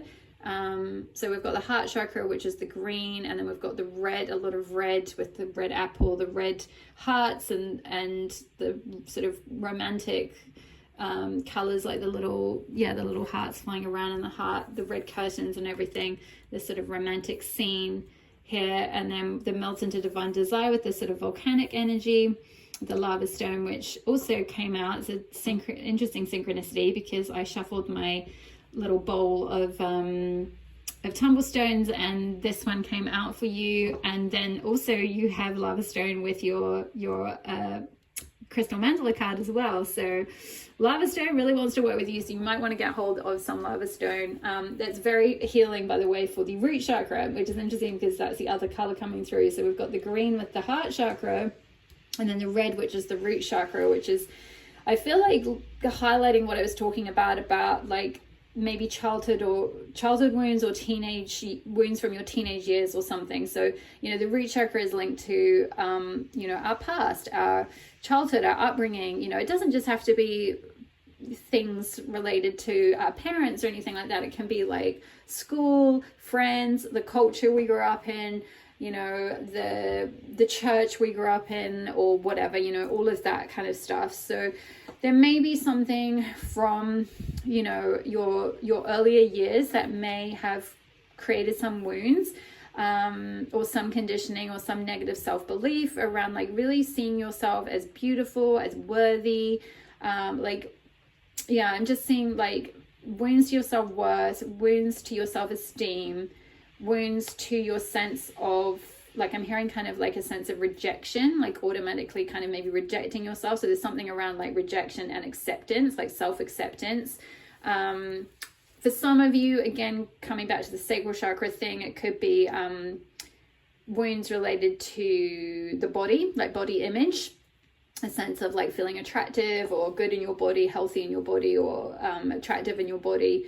You know, a sense of like maybe hiding your body. That could be related to a sexual wound, which I'm not going to go into too much detail in this reading because it's not really about that, but it's just sort of maybe coming through for one or two of you. You'll kind of know if that is something, because I kind of feel like for this part, this is something you've been mostly working on, because with continuance coming through, it sort of feels like this is something that, you know, you already know about. It's something you've already been doing a bit of work on, but it's just a need to kind of keep continuing, keep like with that expand through the extremes. It's like keep expanding, keep continuing with that work. It is deep, it is extreme, it is painful, it is going to bring up a lot of stuff, but it's like it is going to open you up, you know, with the word open there, it is going to open you up to, you know, these new doors for things that want to come through, whether that is romance. It could be for some of you, you may want to attract a soulmate, a romantic partner, you know, loving relationship, a beloved, a divine counterpart, twin flame, whatever it is.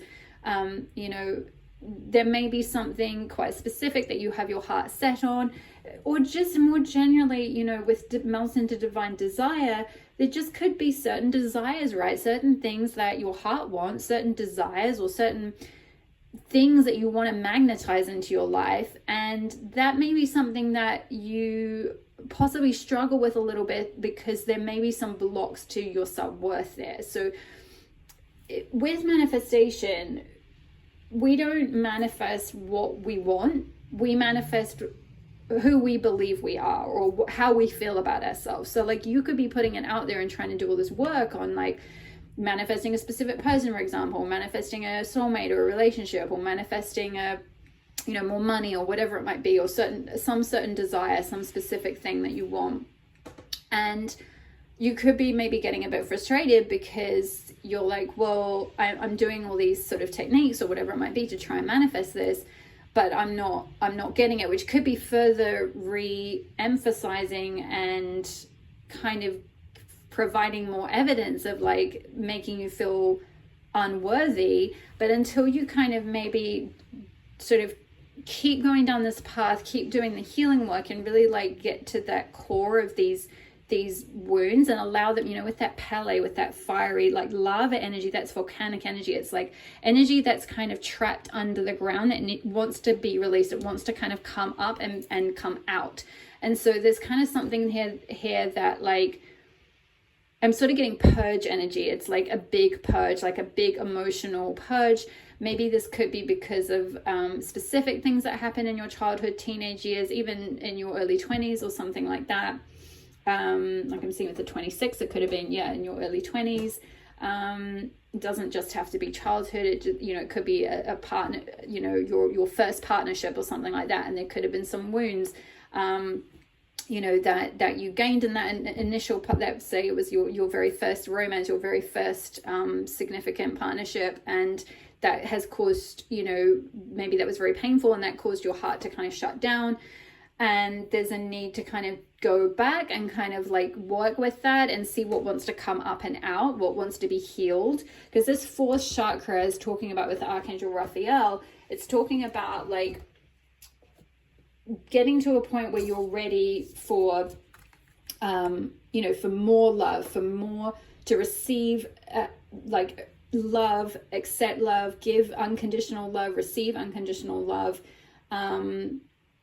because you've done that healing work, or you're in the process of doing that healing work. Let's just read from the book, because I feel like there's a specific message. Yeah, love, compassion, and self-acceptance. So Raphael extends a beautiful green energy surrounded by gentle waves of pink to your heart center. So we've got the green and the pink as well, with the peony as well. Love who you are, self-acceptance, as it says here. So yeah, gentle waves of pink to your heart center. This card outright indicates that you now have a greater readiness to receive love from others as well as from yourself. It could also indicate that a much needed healing from a previous broken heart is taking place. So yeah, that's kind of what I picked up on. Maybe for some of you, it was an earlier relationship, either in your early 20s or even in your teenage years or something, that may have left you with a broken heart, which may have blocked you or kept you sort of hidden from romance before, or from going after your desires, or feeling worthy of you know, opening to new things in your life. And now that healing is taking place. So the tender vibrations of Raphael remind you to encourage yourself with the compassionate self-talk that you desire to hear from others. Know that as you do, the light from your heart center will shine with an irresistible beauty, and the universe will send to people and situations that cause your sense of love and support to grow and grow. Yeah, the light from your heart center will shine with an irresistible beauty. So that is Goddess BENZAI-TEN's message there, with beauty. Like, see yourself as beautiful, talk to yourself, you know, in a way, like maybe doing mirror work for some of you. Like, I'm hearing the Louise Hay affirmations and Louise Hay mirror work, you know, working on your self-image in particular, if it's wounds to that, or working on self-worth, working on, like, yeah, healing your heart chakra, self-acceptance, self-compassion, talking to yourself the way you would want a romantic partner to talk to you. Also, this can be like, as well, like, you know, if for those of you that are wanting to call in a beloved, call in a soulmate, call in a romantic relationship, this could be, you know, starting to take those steps towards, like, you know, essentially like almost like romancing yourself is what I'm hearing. Like, kind of, you know, acting as if, being as if you're already, you know, like this beloved card talks about, like, finding that union within, finding that beloved within, connecting with that, like, sense of yeah, the sense of, like, your partner as if they're already here kind of within you. So, like, this card was talking about having, you know, having that dialogue with yourself that's very compassionate, very loving, very caring, you know, maybe taking yourself out the way you would want a partner to, or you know, buying yourself flowers, or taking yourself on little dates, or, like, kind of, you know, leaving yourself notes, or talking to yourself in the mirror the way you would want to be talked to by a partner, or something like that. It's like there's a little bit of work to be done, or if you have been already doing something like that with the continuance card, I feel like it's just saying, like, keep continuing on that path, because it is going to open a door to romance. And we've got open as well, and door. So, like, there's some door that's going to open for you. There's something that you're going to magnetize in. It's ready to come in, but I just feel like there's something around you not seeing yourself as worthy of receiving it, is what I'm getting. It's like opening to seeing yourself as really worthy of receiving that, of receiving your desires, so that when it comes in, you can fully say yes and really trust in that. Because I kind of get the vibe that maybe for some of you, even if someone came in and tried to offer you love or something at this time, it's like you wouldn't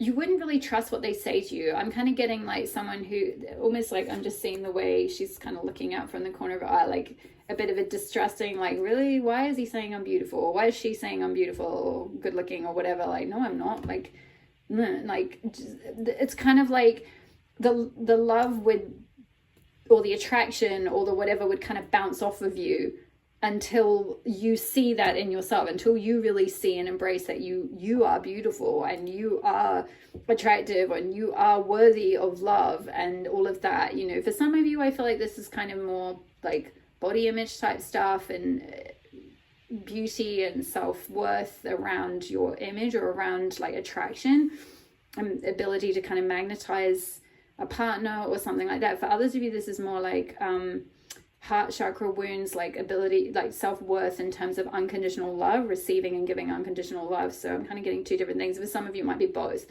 So you'll know, kind of depending on which wound it is. If it's more sort of the heart and giving and receiving love, it's slightly more heart chakra work. If it's more sort of maybe attraction, magnetism, self-image, things like that. That's possibly more sacral chakra work. Maybe as well with the heart chakra, if there's some blocks to seeing yourself as worthy of unconditional love, I'm getting that may have come from childhood, or from like you may have some fears around that, from like that may be stored in your root chakra as well, because I'm getting with there's a lot of, like I said, there's a lot of red and green, and the red is linked with the root chakra, so there may be some root chakra blocks. It's kind of like a distrust energy can be the root chakra. It's like the universe might be trying to send you things. Like I said, like I picked up someone where maybe the universe has been trying to bring people in, or there is someone ready, but it's like if there's a fear or a distrust of that, or a distrust of like what they're saying because of some root chakra blocks, it's like it's going to kind of like, they're going to maybe not stay or something. It's like it's not going to ground in, is kind of what I'm hearing. It's like, because you're not going to really be able to see it as viable, and you're not going to really trust it, or really like be able to, it's like you're not opening to it, you're not fully open to it or something. There's a closed off energy. So for as long as that's closed off, if someone's trying to kind of give you love, like I'm sort of seeing them sort of give up and leave and find someone else type thing. So until you've sort of done that work around like, yeah, really healing any of those old wounds, really seeing yourself as fully worthy, as like seeing yourself as this beloved essentially, and treating yourself and as you would want to be treated in a relationship, then you might struggle to like either the doors won't open, or if they do, it won't be, it's like you may just find that you end up attracting like either you're going to attract unavailable partners, or your unavailability is going to repel the right person essentially. It's like you might be with the heart in the cage, you might be keeping your heart caged, which makes sense if you've been through heartbreak before, because like I was saying before, when I was reading out that card, some of you might have been through a heartbreak in the past, and you may still have some wounds around that, so you've kept your heart in a cage. So you may be, that might be where this sort of inhibition energy is coming in. It's like you're kind of keeping yourself held back, you're keeping your heart safe, you're keeping yourself in a cage, but it kind of means because you're not really opening and really saying yes to something and really like trusting, it's like that unavailable energy, or that sort of resistance, or like resistant energy, that kind of like distrusting energy, is repelling the right people. And so what you may find is both that because you're keeping yourself hidden, or like you're keeping your heart caged and safe out of protection, which makes sense, but it may be that energetically you're sending out a signal which then only attracts also unavailable people, because it's like a kind of a magnet, it's like a like for like thing, it's like a magnetic thing, and it's kind of only when you really heal your heart, really see yourself as worthy, like really seeing yourself as beautiful, as worthy, as worthy of receiving unconditional love, and or receiving your desire, whatever your heart's desire is. But for most of you, I feel like this is a relationship, more intimacy, a closer relationship, a soulmate, a spiritual partnership, or divine counterpart, something like that. It doesn't have to be. It could just be you just kind of want to maybe start dating more or something, or it could just be, if it's not something romantic, it could be just, connecting more to people, like, sort of, kindred spirits, like-minded souls, your soul tribe, your soul family, something like that. There's something that your heart really deeply desires, I feel like, and there's this, it's like,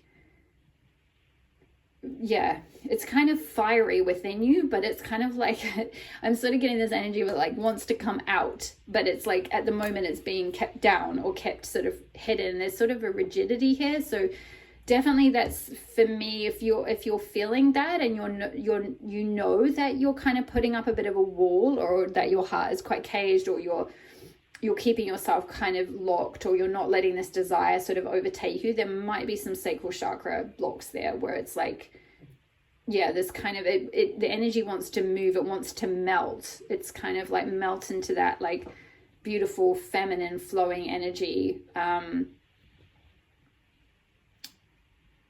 Yeah, I'm just strongly getting like, see yourself as worthy, see yourself as worthy of romance, see yourself as worthy of love, see yourself as worthy of the things you desire, or the person you desire, or the type of relationship you desire, or the type of life you desire.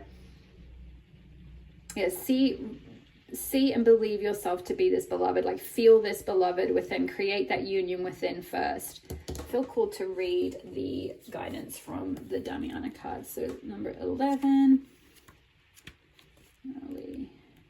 Okay, so yeah, this is Herbs of Venus. So upright, this card means magnetism, attraction, kindred spirits, soulmates, relationships, intimacy, sacred play, finding the beloved within. Yeah. And in reverse, it means lust, lack of love, feeling unloved, separation, projecting unavailability. That's so interesting. I was just saying about that. Some of you may be projecting with your heart in the cage. You might be projecting unavailability, or expecting unavailability, or something kind of along those lines. Uninterested, unsatisfied, rigidity. Yeah, we've got rigidity as well. So sacral chakra block with that rigidity energy, because rigidity is like the opposite of flow, like with the water flowing here, which is a healthy sacral chakra, is kind of in flow. It flows with its desires. It allows that desire to be there. It allows you know, when a sacral chakra is in balance, you allow yourself to express your desires as well. Interesting. So let's see. Damiana represents the universal principle of the beloved within relationships and within ourselves. The alchemy of polarity is what we're made of, and this integration of opposites is that which births the beloved. This card represents the journey of coming together and reuniting within oneself. A lover, friend, family member, or any important person in your life. You are in an important period of making choices and establishing healthy boundaries, especially with those you'd like to deepen and expand, or those you feel the need to shed or distance yourself from. Damiana reminds us of the importance of shaking off rigidity that often depletes creative reserves and sacred play. If you feel unsatisfied and emotionally unavailable, even to those whom you love, take the time to be in solitude and nourish your creative centers. Often separation becomes the basis to reunite once again in a higher frequency. True self-love is the key to lasting relationships with others, and most importantly with yourself. Yeah, there's something really strong coming through about like, yeah, self-love, self-worth, seeing like self-compassion, self-acceptance, seeing yourself as worthy of all your desires, and cultivating a really strong relationship with yourself first. I feel called to talk about, I just did a blog post yesterday actually about Goddess Freya, and if I remember, I'll try and link it below, but it's the most recent one on my blog, elstemple.com. And in that post, I talk about how Freya can help support us with cultivating the beloved within, and creating a really strong foundation of a strong relationship with our own selves first as the basis for all other relationships.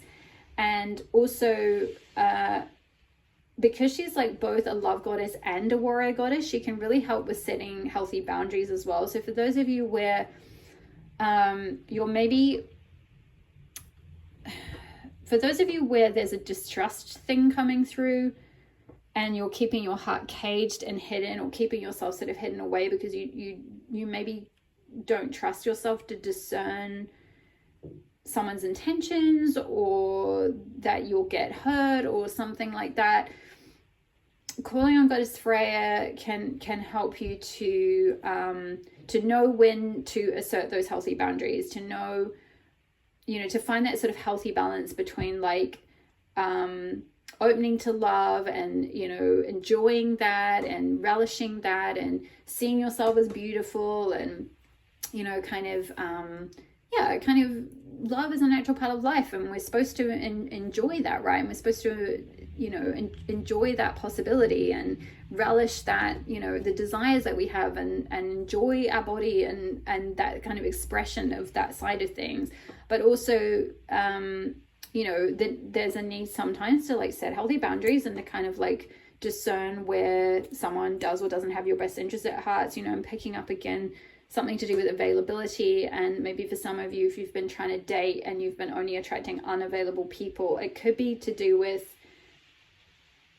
it's almost like what you're kind of projecting. It's like you're projecting and expecting unavailability, so you may be attracting in turn unavailability.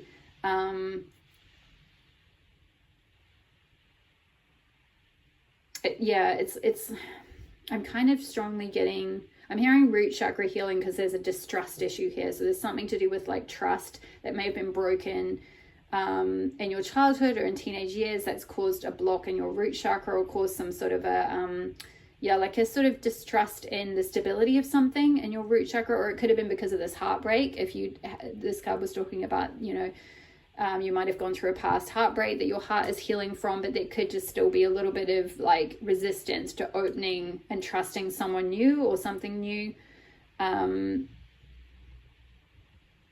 yeah, like maybe with the apple, it's like I'm kind of seeing that as an offer. Like maybe there could be an offer trying to come in, but you might be distrustful of it. So yeah, the lava stone is really good for healing the root chakra and trusting in, like, it really connects you with Mother Earth really deeply, and with the like energy of the earth, feeling rooted in the ground, creating a strong foundation within yourself, kind of feeling yourself to be like you're at the center of your life. You're the one in charge. You're the one who is, it's like rooting into your own being. So it's like you don't get swayed or pulled in different directions by someone else who maybe doesn't have your best interests at heart, because you know who you are, and you're really rooted and grounded really strongly in a strong foundation of self and self-love and self-acceptance. It can also help with passion and libido and sacral chakra healing as well. It's kind of both root chakra and sacral chakra. So for those of you where you resonated with the maybe rigidity, or like there could be blocks to intimacy or something like that, like I'm kind of picking up, maybe some of you've been wanting to date someone or wanting to open up to a new person, but there might be some fears, some sacral chakra blocks, maybe again this sort of not seeing yourself as beautiful, could be some body image issues, some like feeling inhibited, not feeling very open, with that open coming through. So, and the like divine desire, maybe there could be some blocks around desire, like maybe you just don't feel very desiring of anything, maybe especially if you've been through some heartbreak in the past or a period of depression or anything like that. That can cause some it can slow the sacral chakra down and cause some stagnation with that, and it can take a while to like reignite that passion, that zest for life, that like, you know, joie de vivre and all of that stuff. This is a general audience reading on YouTube, so I can't go into more detail, but I'm pretty sure you know what I'm talking about.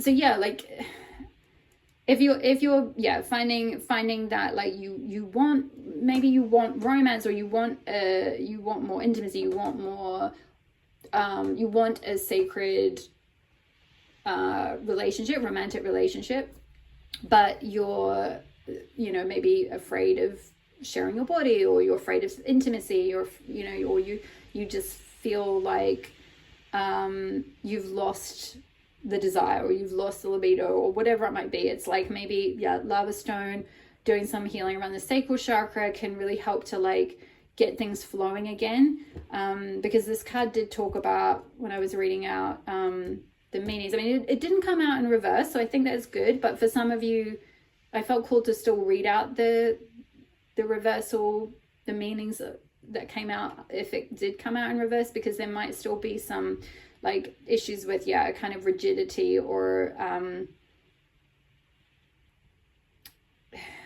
yeah, just like, it's like not opening, not wanting to open. And it's like spirit really wants you to unpack that and like find out why.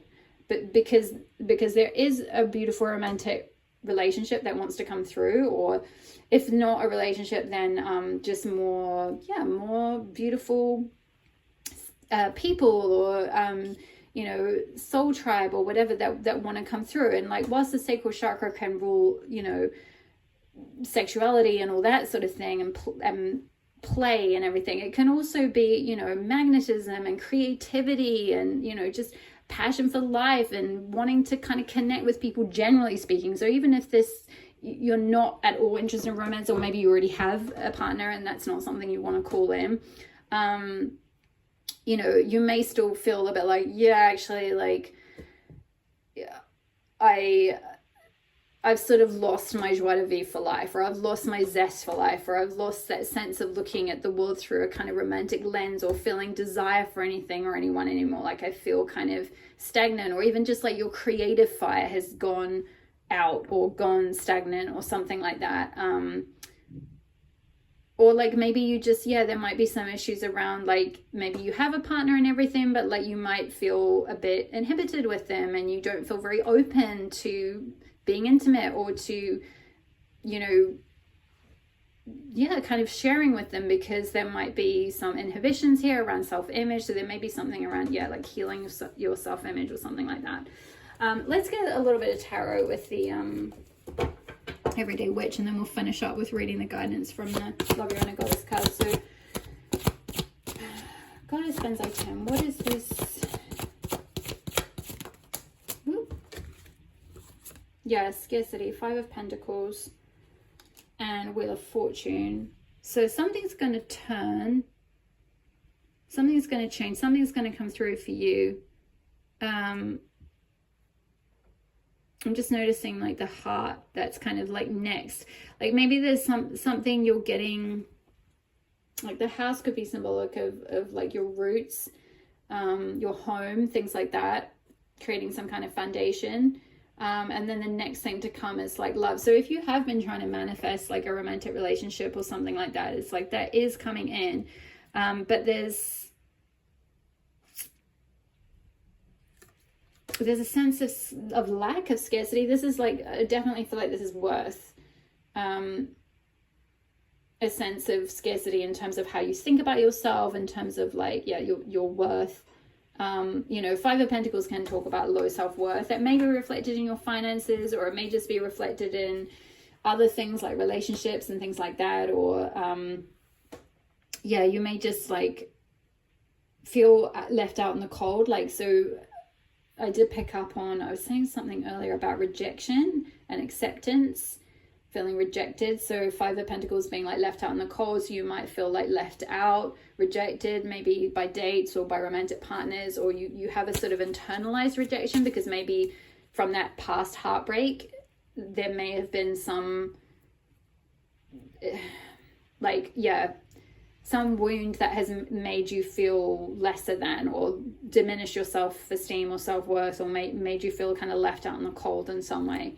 What is this heart chakra wound? What is this heart chakra wound? Tell me more about Knight of Pentacles in reverse. Okay, yeah. So, yeah, this is kind of bringing me to the trust thing, because I kind of feel like it's like there was someone where, you know, because Knight of Pentacles energy normally is like very consistent, very steady. You can trust them. It's like a sure thing. You know, that, yeah, they're very steadfast. They're very loyal. But with it coming out in reverse, it's like, as the wound to your heart chakra, it could be that, yeah, the past heartbreak was like someone who, you know, they weren't loyal. They weren't steady. They weren't stable. They mucked you around or something like that. They were unavailable. And so now you've kind of caged your heart off, and like you've created this sort of inhibited energy around you. You've kind of internalized how they felt about you, and it's created this whole story, this like scarcity within you of like, oh, you know, nobody loves me, or I'm not worthy of love, or like, you know, I can't attract the right partner, or something like that. So I'm sort of getting very strongly about like watching your thoughts, watching how you talk to yourself. I think with that heart chakra card that highlighted about, you know, how you speak to yourself with self-compassion. And I feel like for most of you, you are doing that. And you know, that's why this continuance card came out, of like continuance of like your current path, of like really working on that. Continue to heal your heart chakra, continue to work on your relationship with yourself, to let go of this person, you know, if that was a past heartbreak. Let's get a little bit more. What is the outcome going to be for pile 2 once they've healed these wounds to their self-worth? What would the outcome be? Ah, yes, King of Pentacles in the outright. Perfect. Yes, stable, let's try that again. Stable, secure, consistent, like steady, loyal energy. On the actual Everyday Witch card in the book, it's got like for each card it has kind of a little tagline, and for this card it says you can have your cake and eat it too. So it's kind of like, what I'm getting from that is, I'm kind of seeing like someone who you're both attracted to, and you have the passion and the spark and like the attraction and all that side of things, and they are also loyal and committed and stable, and you can trust them. So yeah, like that is, oh, Pearl 2. I'm so happy for you. I feel so excited for you. Comment below if you feel comfortable sharing, or just even put an emoji or comment if this is resonating at all.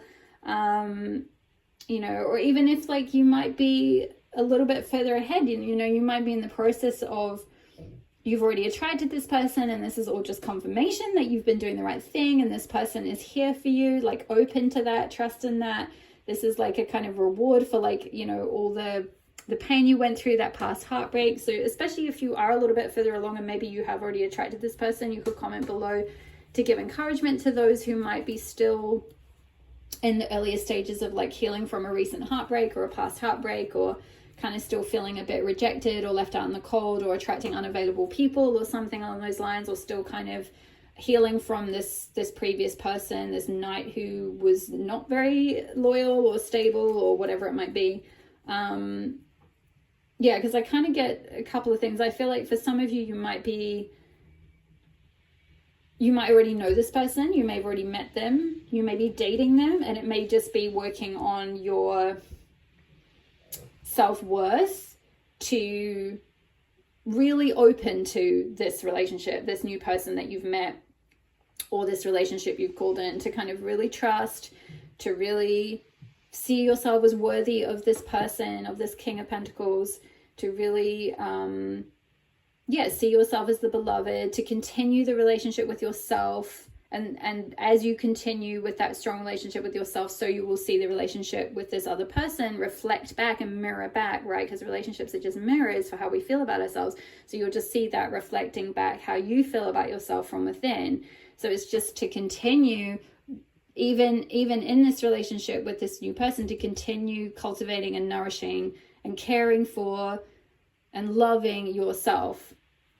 For others of you, if you haven't met this person yet, and you're still kind of in this stage of like doing the heart chakra healing, or healing from a previous heartbreak, or like maybe kind of looking, maybe you know, this 5 of Pentacles, it's often like a seeking energy, right? So it can be like you might have been dating, you might have been on the apps, or just out there and dating different people, or kind of looking for your person or something like that. And I feel like with the Wheel of Fortune, it's like it is going to come in. There is going to be a change like this as you let go of this past heartbreak, as that kind of like falls away, the wheel turns, and this new King of Pentacles can come in when you're ready. And then you can actually open to that and actually say yes and trust in that, when you've kind of healed from these past wounds, from this past heartbreak, from someone who maybe wasn't loyal, or from, it could just be from the past, from things from your childhood or teenage years or something. Yeah, just anything that kind of made you feel less than worthy. really. Let's see. What else do I want to ask? Is there anything else coming through? Do you have any final guidance for pile number 2? Do you have any final guidance for pile 2, please, Spirit? Ooh.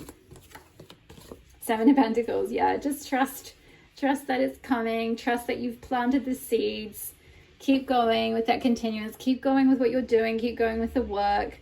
It will come. It is growing. Your harvest will come. Your fortune will come. Your abundance will come. Your love will come. Your desires will come. Everything is going to come. It's just still maybe a little bit, it needs to ripen a wee bit. Something needs to ripen a wee bit, or it's just, you know, the grapes are still on the tree. They need a little bit more sun, a little bit more, you know, like this can be like assessing the situation, like assessing your heart and being like, okay, where do I need to offer myself a little bit more care? Where can I be a little bit more compassionate to myself? Where can I talk to myself a bit more lovingly? Like, where can I cultivate a stronger relationship with myself? You know, what care do I need? What nurturance do I need right now? Like assessing to see like how you can help cultivate like the best grapes, the best harvest ever. That's kind of the final guidance, really. So let's finish up with the Love Who You Are card. But yeah, I feel like you're doing all the right things, pile number 2. I don't really get that, you know, it's very far away. I feel like there's just a little bit of, you know, if you feel like, oh my gosh, I've got to go down this huge rabbit hole of like shadow work and all that. No, I'm not really getting that. I just feel like, yeah, there's just a little bit of maybe, like I said, for some of you it's sacral chakra healing. For some of you it's more heart chakra healing. For some of you it might be even root chakra healing if it's really like strong childhood stuff around like self-worth and self-esteem, you know, self like love, like essentially that sense of like rejection. That could be from, and also trust as well, the distrust, that could really be root chakra stuff. So you'll kind of know where you sit with that. And I kind of get the impression that for most of you, you've been on a healing journey for a while, so it's just like continuing with that to do even more. You know, I mean, we're all, this kind of stuff is cyclical, right? Like even once you're in a relationship, that's why I was kind of saying earlier about like, even if you've met this King of Pentacles or you're in this relationship with this King of Pentacles, you still need to kind of keep going on the path of like cultivating that relationship with yourself, because it's not like, oh, okay, great, now I'm with this person, like I can get all the love that I need just from them, like they can give everything to me and I don't need to worry about myself anymore. I don't need to, you know, continue to cultivate a relationship with myself anymore because I've got this person on the outside. It's like that person on the outside is only going to keep reflecting back to you how you feel on the inside. So there's going to keep being like cyclical things that will keep coming up. It's happened for me in relationship. You know, I had a disloyal partner in the past that caused that. So I get this heartbreak energy and this like a heart in a cage and feeling shut down, because, you know, that can create quite a wound, especially if there was like a betrayal or something. And yeah, and so trust is a big thing for me. It's really hard. And even though I've attracted, I have been for 3 years now in a soulmate relationship with a stable, loyal person, I still have to keep cultivating that relationship with myself, because I still have trust things come up. So it's like it doesn't end, you know, it doesn't mean it's over. Like, you know, once you're kind of in a relationship, it doesn't solve everything. It just, and I think you know that anyway, but it's just a reminder to kind of like keep cultivating that beloved within, keep cultivating that relationship. Like you're the number one, like how you feel about yourself is going to be like reflected on the outside. So issues around trust or anything like that, like even if you have attracted a new partner or something, it's like kind of still doing that work, still following your healing path, still doing that work around like any trust issues or self-love issues or self-worth issues. Because also, like, you know, sustaining a relationship as well can be a lot to do with what you think you're worth. So maybe you've been able to manifest someone coming in, but like if you don't believe they'll stay, if you still feel like, if you've still got a program running that says like, you know, people are disloyal, like they don't stick around, they're not loyal, they're not, you know, committed, You know, whether it's like guys aren't loyal or girls aren't loyal, or, you know, whoever, the people that I'm with, they're never loyal. If you've got some kind of program running like that, then like you won't be able to sustain this relationship. Or if you feel internally about yourself, like, you know, I'm not worthy of being committed to, or, you know, and of course this is likely subconscious, right? Like, I'm sure you're not going around verbally saying this or thinking this necessarily in your conscious mind. This just may be a subconscious belief that you've internalized, you know, because of a past heartbreak, or because of some root chakra wounds or something like that, some childhood things, where somewhere along the lines you've internalized the belief like, I'm not really worthy of, you know, being loved, or I'm not really worthy of unconditional love, or I'm not really worthy of people being loyal to me in some way. You know, maybe there was it could have been in your childhood, you know, you could have had a parent figure who wasn't loyal to the other parent or something like that, or children, you could have been a child of divorce, or, you know, so there could be some subconscious beliefs, some subconscious programs, which even if you've now already moved into a new relationship, like if the daughter romance is already opened, the way to kind of like sustain that relationship is to continue to work on your relationship with yourself and healing these wounds, and particularly around trust. I feel like there's something big around trust for most of you. Trust and self-worth are the two big things that are coming through. So yeah, let's finish up anyway. Let's get enough blabbering on. Let's read from the book. So Peonia, you are now being blessed with prosperity, abundance, and creativity. To enhance this time of joy and amplify your experience of grace, practice gratitude. Simply be happy for what you have and what has been given to you. The universe loves to keep on giving to those who are grateful and happy to receive, and who give back to life from the heart with gratitude and a positive attitude. This is such a healing time for you. The healer within is awakening, and your ability to give and receive healing energy is becoming more powerful. Your soul connection to animals, plants, and crystals will support your healing and increase your energy to attract and create positive life situations for yourself and others. Spiritual guidance. Are you part woman, part fairy queen? It's that gleam of beautiful brightness, magic, and flirtatious mischief in your eyes. Your soul catches the light. If any person or situation makes you feel less than your stunning true self, then take a moment to affirm the truth of your beauty. BENZAI-TEN, goddess of beauty. So affirming your beauty is very important. Yeah, affirm the truth of your beauty, your magic, and your otherworldly charm. Remember that you are a glittering creature with so much to offer. Peonia, the fairy queen of the peony flower, brings you an abundance of beautiful blessings to assist you to fulfill your divine destiny. Renewal after a deep and profound loss. Yeah, that's like Knight of Pentacles in reverse, or the Fourth Chakra card talking about potential heartbreak that you might have sustained in the past. So yeah, the sweetness of romance. Yep, we've got daughter romance, exactly. So if that's what you're wanting to call in, that is coming in as one of the blessings that are being brought in for you. Sweetness of romance, love, and feminine beauty, and special blessing for healing and restoration of body, mind, and soul. The fairy folk are interested in you. They see that you have the ability for healing, for saving the environment, for awakening higher consciousness in others through art, music, dance, or the way that you are with plants, animals, and crystals. And recognition and encouragement of your spiritual purpose and talents. Peonia brings you an abundance of... Peonia brings you abundance and prosperity. She brings you happiness and love. And even if your heart truly desires it, fame and your future. The Earth Mother and her fae creatures are encouraging and supporting you wholeheartedly to find and fulfill your life purpose. And a sacred ritual is if you can listen to nature sounds alive and in the moment, or through music, do that now. Close your eyes and really listen. Your soul can hear fairies speaking within the sounds of nature. They whisper and sing of magic and beauty and grace to enter the world. Feel gratitude in your heart for these beautiful blessings and imagine them filling your heart and the hearts of all beings. Aww. Okay, pile number 2, those are all the messages I have for you. I hope that resonated for you. Drop me a comment below, or even just an emoji. It really helps my channel to grow so much. I really appreciate each and every one of you who has been doing that. Hit the like button if you enjoyed the reading. Hit the subscribe button if you're not already part of my community. I would love to have you here. Check out my website, elstemple.com. I blog about the goddesses and the wheel of the year and other holistic stuff and astrology, etc. at least once, or usually about once a week. I also have a newsletter every new moon and full moon where I talk about the energies of the upcoming new and full moon and also the goddess asteroids.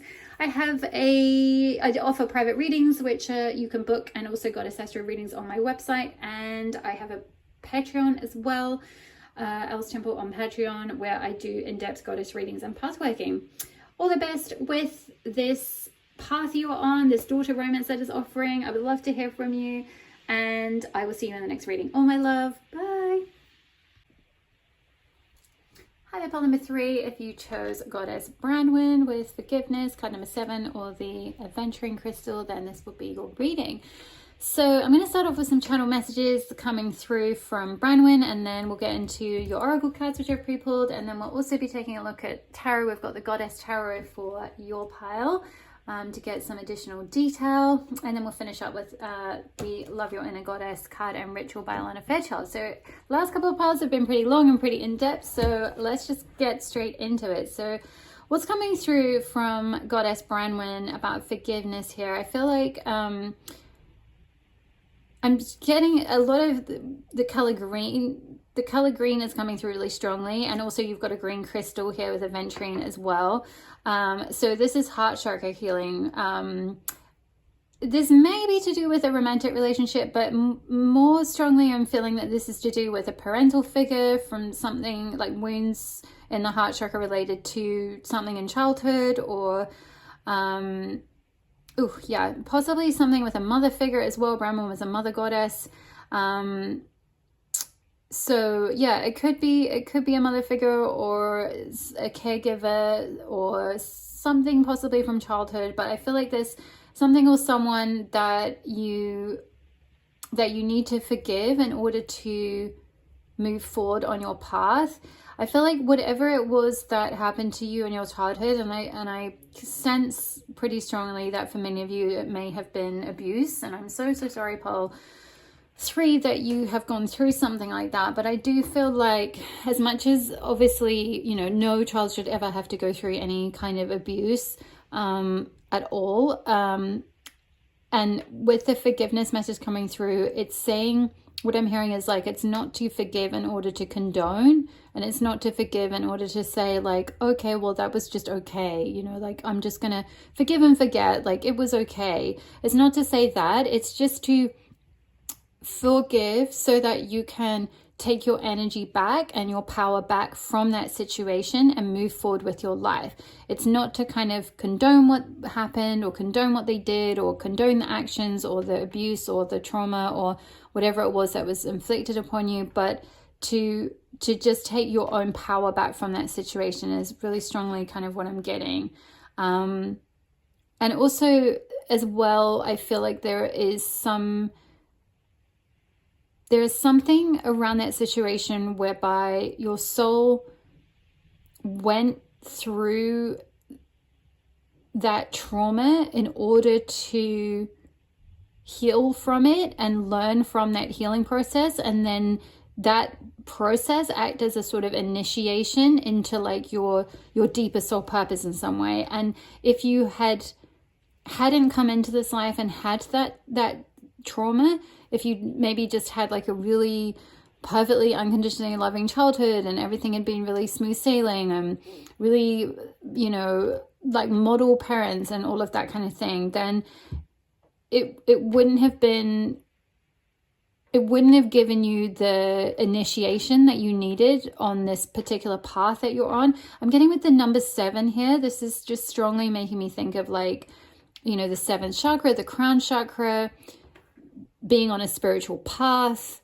Yeah, just kind of like a path of ascension, a path of spiritual awakening, being on a spiritual path or a soul calling, that in this lifetime you're meant to kind of step into your soul purpose in some way, that there is a soul reason why you went through the things you went through or the things that you need to forgive. There's like a deeper kind of soul purpose behind it that some of you may be able to see that, or you may know that, or you may not see that yet, and that's okay.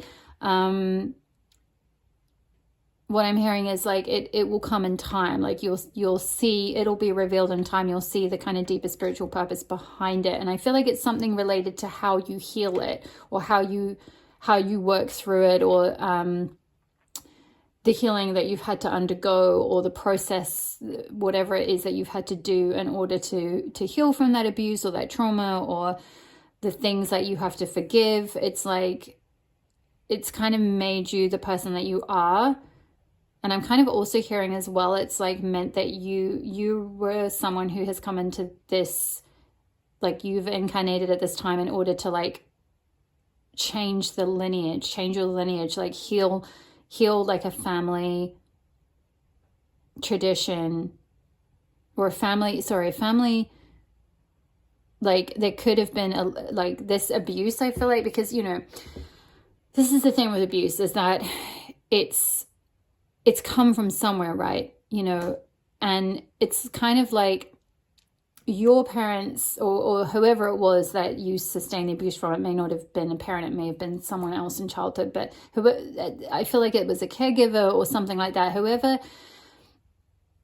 was abusive, or whoever it is that you need to forgive, they learned that from, they received that abuse, or learned that abuse, or witnessed that abuse or something from either their parent or some caregiver or someone else in their life. Maybe it was like a, you know, say they went to, I'm being shown like someone who went to like a boarding school, or a, you know, like a religious school or something, where, you know, the teachers were very abusive or something, and then they learned that, and then in turn it kind of got passed down, and then those teachers in turn, they grew up in a time where like it was really normal to kind of be very, say, abusive to your children, or they grew up with a parent figure or an authority figure was very abusive to them, and on and on and on and on and on it goes. It's like I'm just being shown this like lineage of abuse that just kept getting handed down, and each generation is like not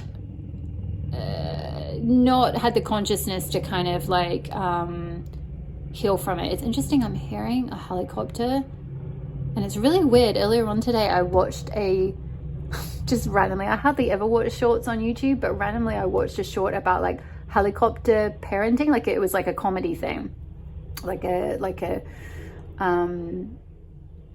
you know, yeah, like a sketch about helicopter parenting, and I'm hearing helicopter and it's reminding me of that. So maybe for some of you, yeah, you may have had like very controlling parents, very, very, very controlling, very, very strict, very, very, yeah, like just, but, you know, kind of to a point of abuse, like kind of to the point where, you know, your whole life was really, really controlled, or they were very controlling, very authoritarian, very strict, very abusive, very, yeah, maybe very emotionally abusive in some way.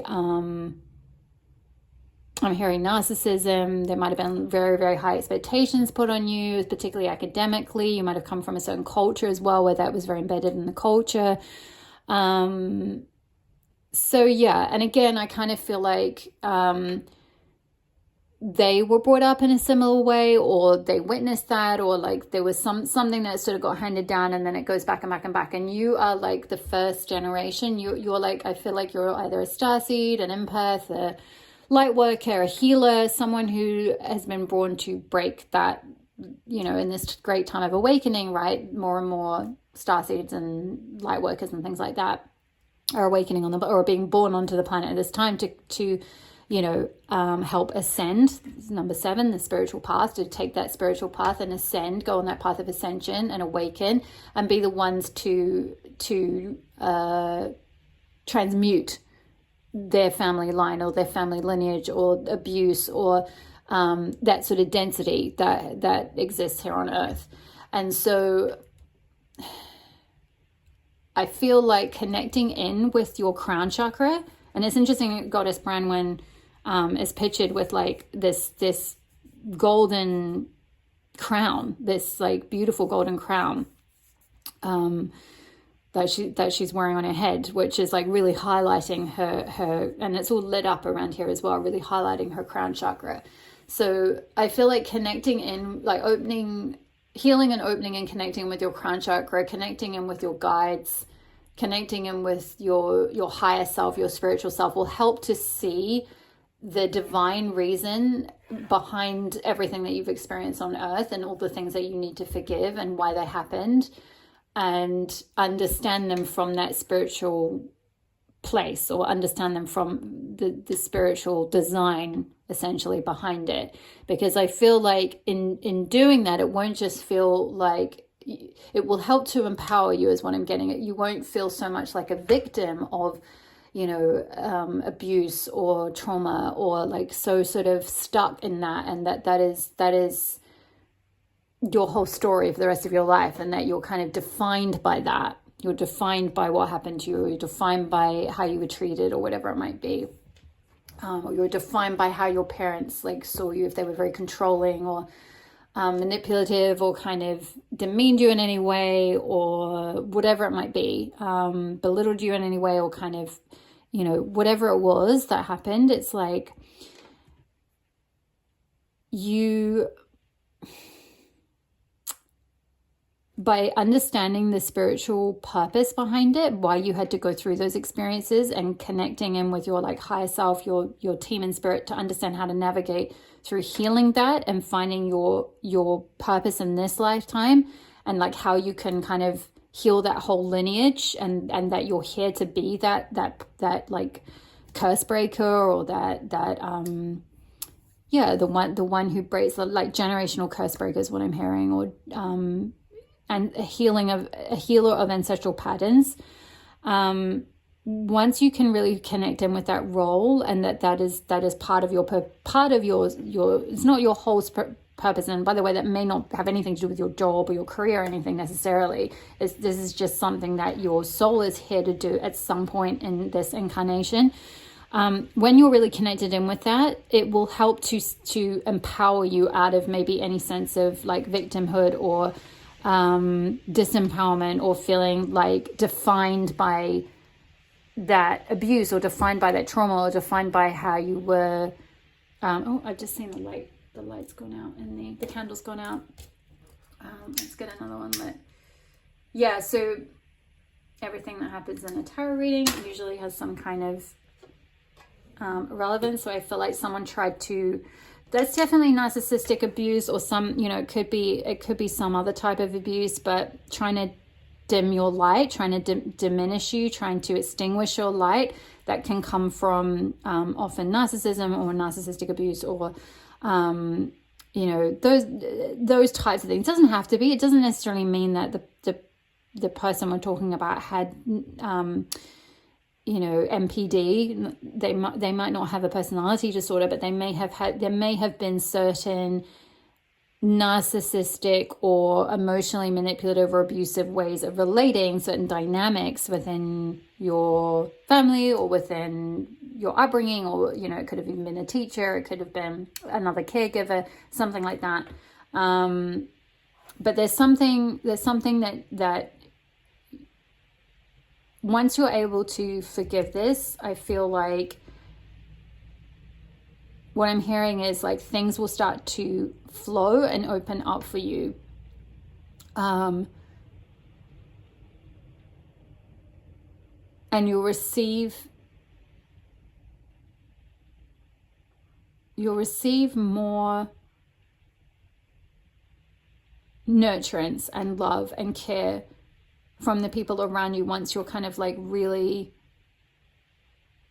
you've really kind of cleared out and released any connections in your life that are not serving you. Because it may be that if you've experienced this kind of thing in childhood, that you may possibly have recreated patterns of that in adulthood, either with romantic partners, or just even through work, or other things like that. Let's have a look at your oracle cards. I also want to say aventurine crystal is really good for heart chakra healing, and for healing abuse, and releasing anger and resentment and bitterness that are stored in the heart chakra, and helping to find forgiveness of any like emotional issue, and also helping to like find the courage. It's a very like kind of new moon energy. Like, it helps you find the courage to create a new life for yourself, to kind of move forward with things, with like kind of finding a new path, finding, you know, courage and conviction in oneself. Which also, by the way, if you've been through narcissistic abuse, you may well have a lack of trust in yourself and your own heart and your own path. So got the crystal aventurine, I wanted to say goddess aventurine then for some reason, the crystal aventurine, which is a goddess in crystal form in a sense, because they come from the earth, right? And the earth is the goddess. So the crystal aventurine is very healing for the heart chakra, and for helping to find a sense of optimism in the future, and to like turn over a new leaf, to move forward with your life.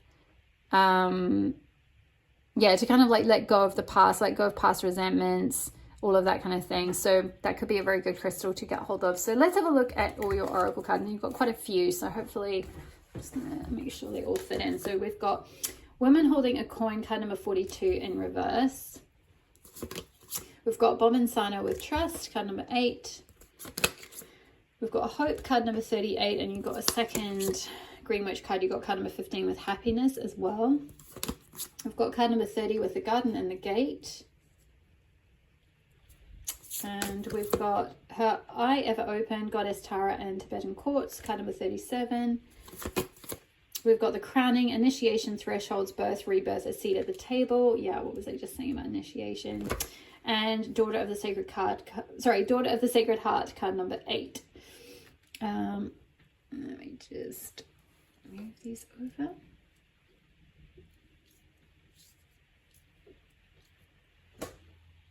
Okay, so yeah, pile number 3.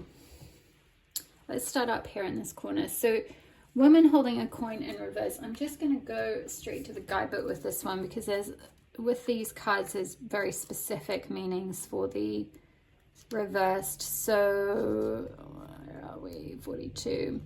So woman holding a coin can indicate female connection of money, health, or value.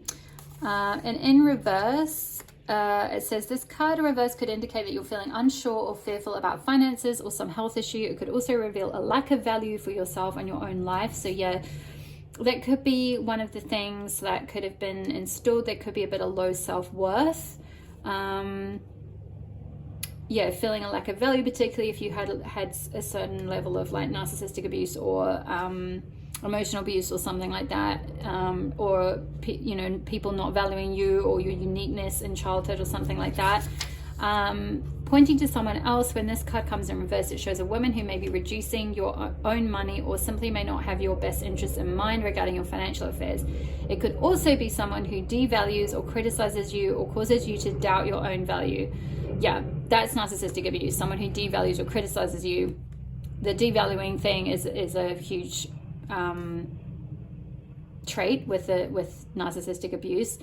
It could even be that the harmful energies of a woman from the past are still influencing you today. Yeah, I'm feeling that. That's why this forgiveness energy needs to come through, or why Branwen's calling you to forgive the situation and move forward with it, because that energy is still like maybe the anger or the resentment or the what you've internalized about that situation is still influencing you at this time.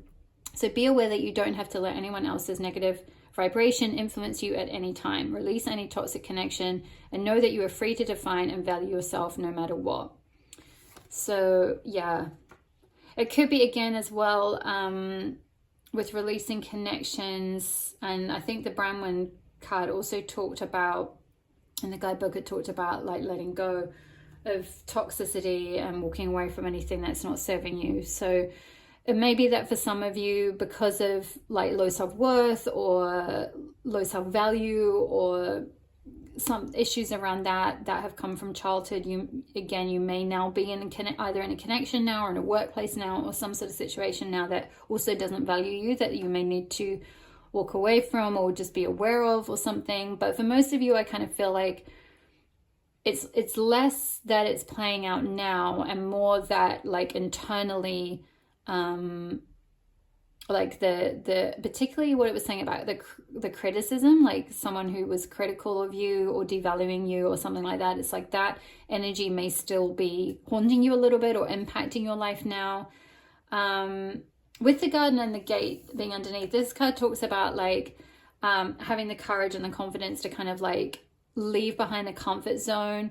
It can also talk about like where you may have been offered something that's like keeping you in your comfort zone or keeping you safe, something that seems very safe and seems very like, oh, well, this is ideal because, you know, it's really good money or whatever it might be. Like it's safe if I just stay in this place or stay in this job or stay in this relationship or stay in my hometown or stay living with my family or whatever it might be.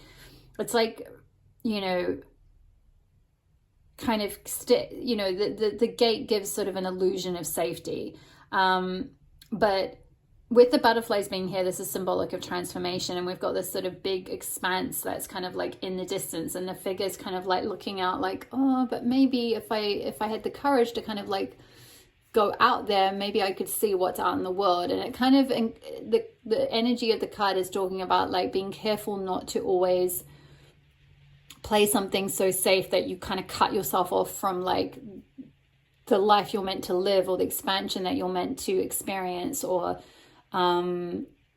yeah, the experiences that you're meant to have. And also that's where aventuring could be a really good crystal, because aventuring can help you to kind of feel confident and courageous enough to experience new life and new things and turn over a new leaf, and, you know, to try different things and to go for that new job or move towns or whatever it might be. So there may be a sort of because of low self-worth or because of childhood abuse or trauma or narcissistic abuse or a lack of trust in yourself, or yeah, just like low self-value, not trusting your own judgment, not trusting or valuing in the things that you like or the things that you want to do. There may be sort of a tendency or a pattern around like playing things safe or staying in things that are comfortable, possibly for too long. Because it's kind of like with this card, it talks about how she's got the key around her neck, so she can actually unlock the gate and leave. It's like you have the power within you to walk away from a situation that like isn't really serving you, that you may think is keeping you safe, but really it's keeping you stuck, or really it's actually not really valuing you in some way. For some of you, you may be 30 or in your 30s, or you may be going through a big time of feeling called to try something different at age 30. That is the time of Saturn return. It's interesting, I was talking about Saturn return, and I think it was part 2 as well, I can't remember now, but yeah, I talk about it a fair bit on my channel, or in certain readings it tends to come up. So there might be quite a few of you who are in your 30s, or you may be approaching your 30s, you may be approaching the time of Saturn return, which can really cause you to like feel called to align with your soul's purpose more, because it's kind of, Saturn is all about like, you know, timing and responsibility and like, you know, big karmic, you know, lessons, and kind of like getting to a point where it's like, okay, if this is what your soul is incarnated here to do, like now is the time, to step into that more. And so yeah, I feel like it's kind of like there's a situation maybe that you've outgrown, or there's kind of like something that you're needing to kind of like escape from or get away from, and there's a transformation with all the butterflies here. There's like this transformation that wants to happen, or that you're in the process of doing, because your soul kind of wants to be free from something.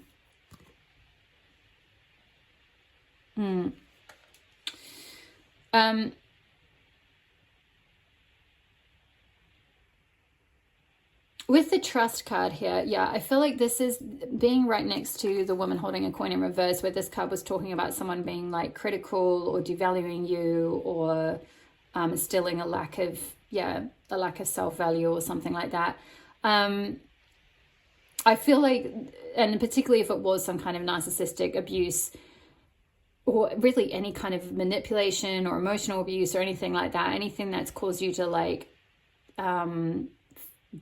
dim your light, diminish yourself in any way, like not trust yourself. Trust is coming through really strongly. It's like, I feel like that abuse or that trauma or that thing that you need to forgive has mostly taken a toll on your self-trust, mostly taken a toll on like trusting in yourself, trusting in your intuition, trusting in what you see to be true, like trusting in your own truth.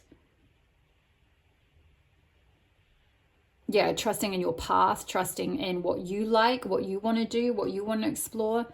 You know, this could be kind of talking about like with women holding a coin. This could be, you know, it could even just be cultural conditioning. Like you might have come from a background or from a family or have someone in your family who's like, condition you to always like go after the money or to go after things that have a lot of status or something like that. And like you've kind of been doing that for a while and stayed in that comfort zone of like following what you were kind of conditioned to do, or following what, you know, all of society tells you to do, or your culture told you to do, or your mother or father or whatever it was told you to do. But now you're kind of feeling called towards like expansion and transformation and following a more spiritual path or a more soul-led path or something like that, or just exploring a little bit more, getting out of that comfort zone, trying something different, following what your heart is guiding you to do. Yeah, kind of following where you feel heart-led rather than like it's interesting. I'm seeing a compass and it's melting. So it's kind of like the compass is broken. Like what the compass that you were given, the directions or the path or the like this is what you should do. It's like that is melting away. Like it's like let go of all of that and just trust your intuition, and your heart will guide you on your path, like where you need to go.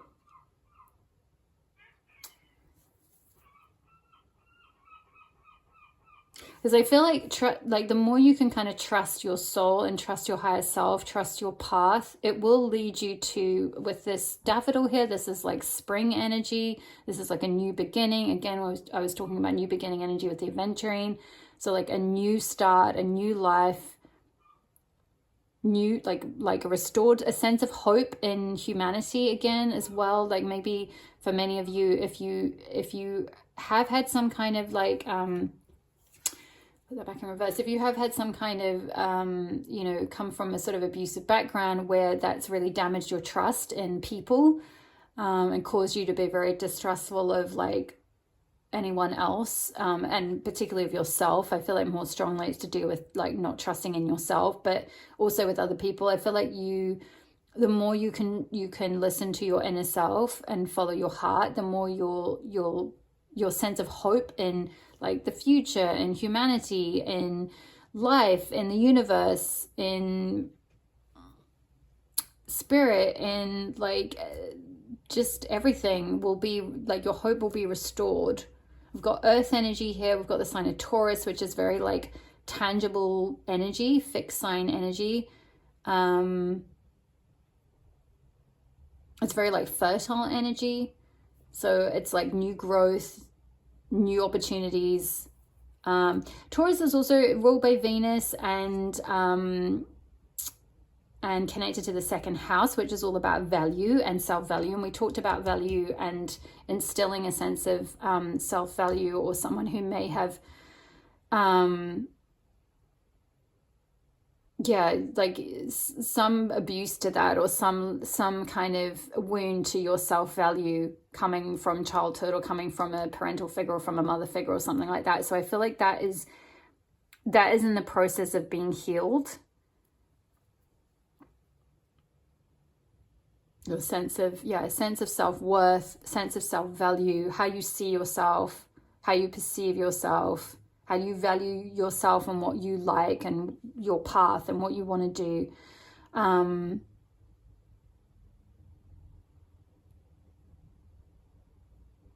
I feel like there is a lot of happiness that is assured for you. We've got Gemini energy here, which is an air sign, and we're in Gemini season right now, actually. So we've just had the Gemini new moon only a few days ago, so at the time of me filming this. So yeah, Gemini new moon could be significant, or Gemini season could be significant.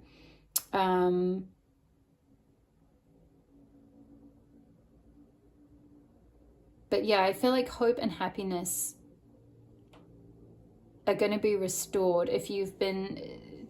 The more that you can forgive this situation and release and let go of like anger and resentment from this abuse, or this trauma, or this childhood, or this the lack of self-worth and self-trust, particularly self-trust, the wound to self-trust, the more you can the more you will find, your hope will be restored, you'll find more happiness in your life. And again, it's not to condone, and it's not to say it's okay what they did or anything like that. It's to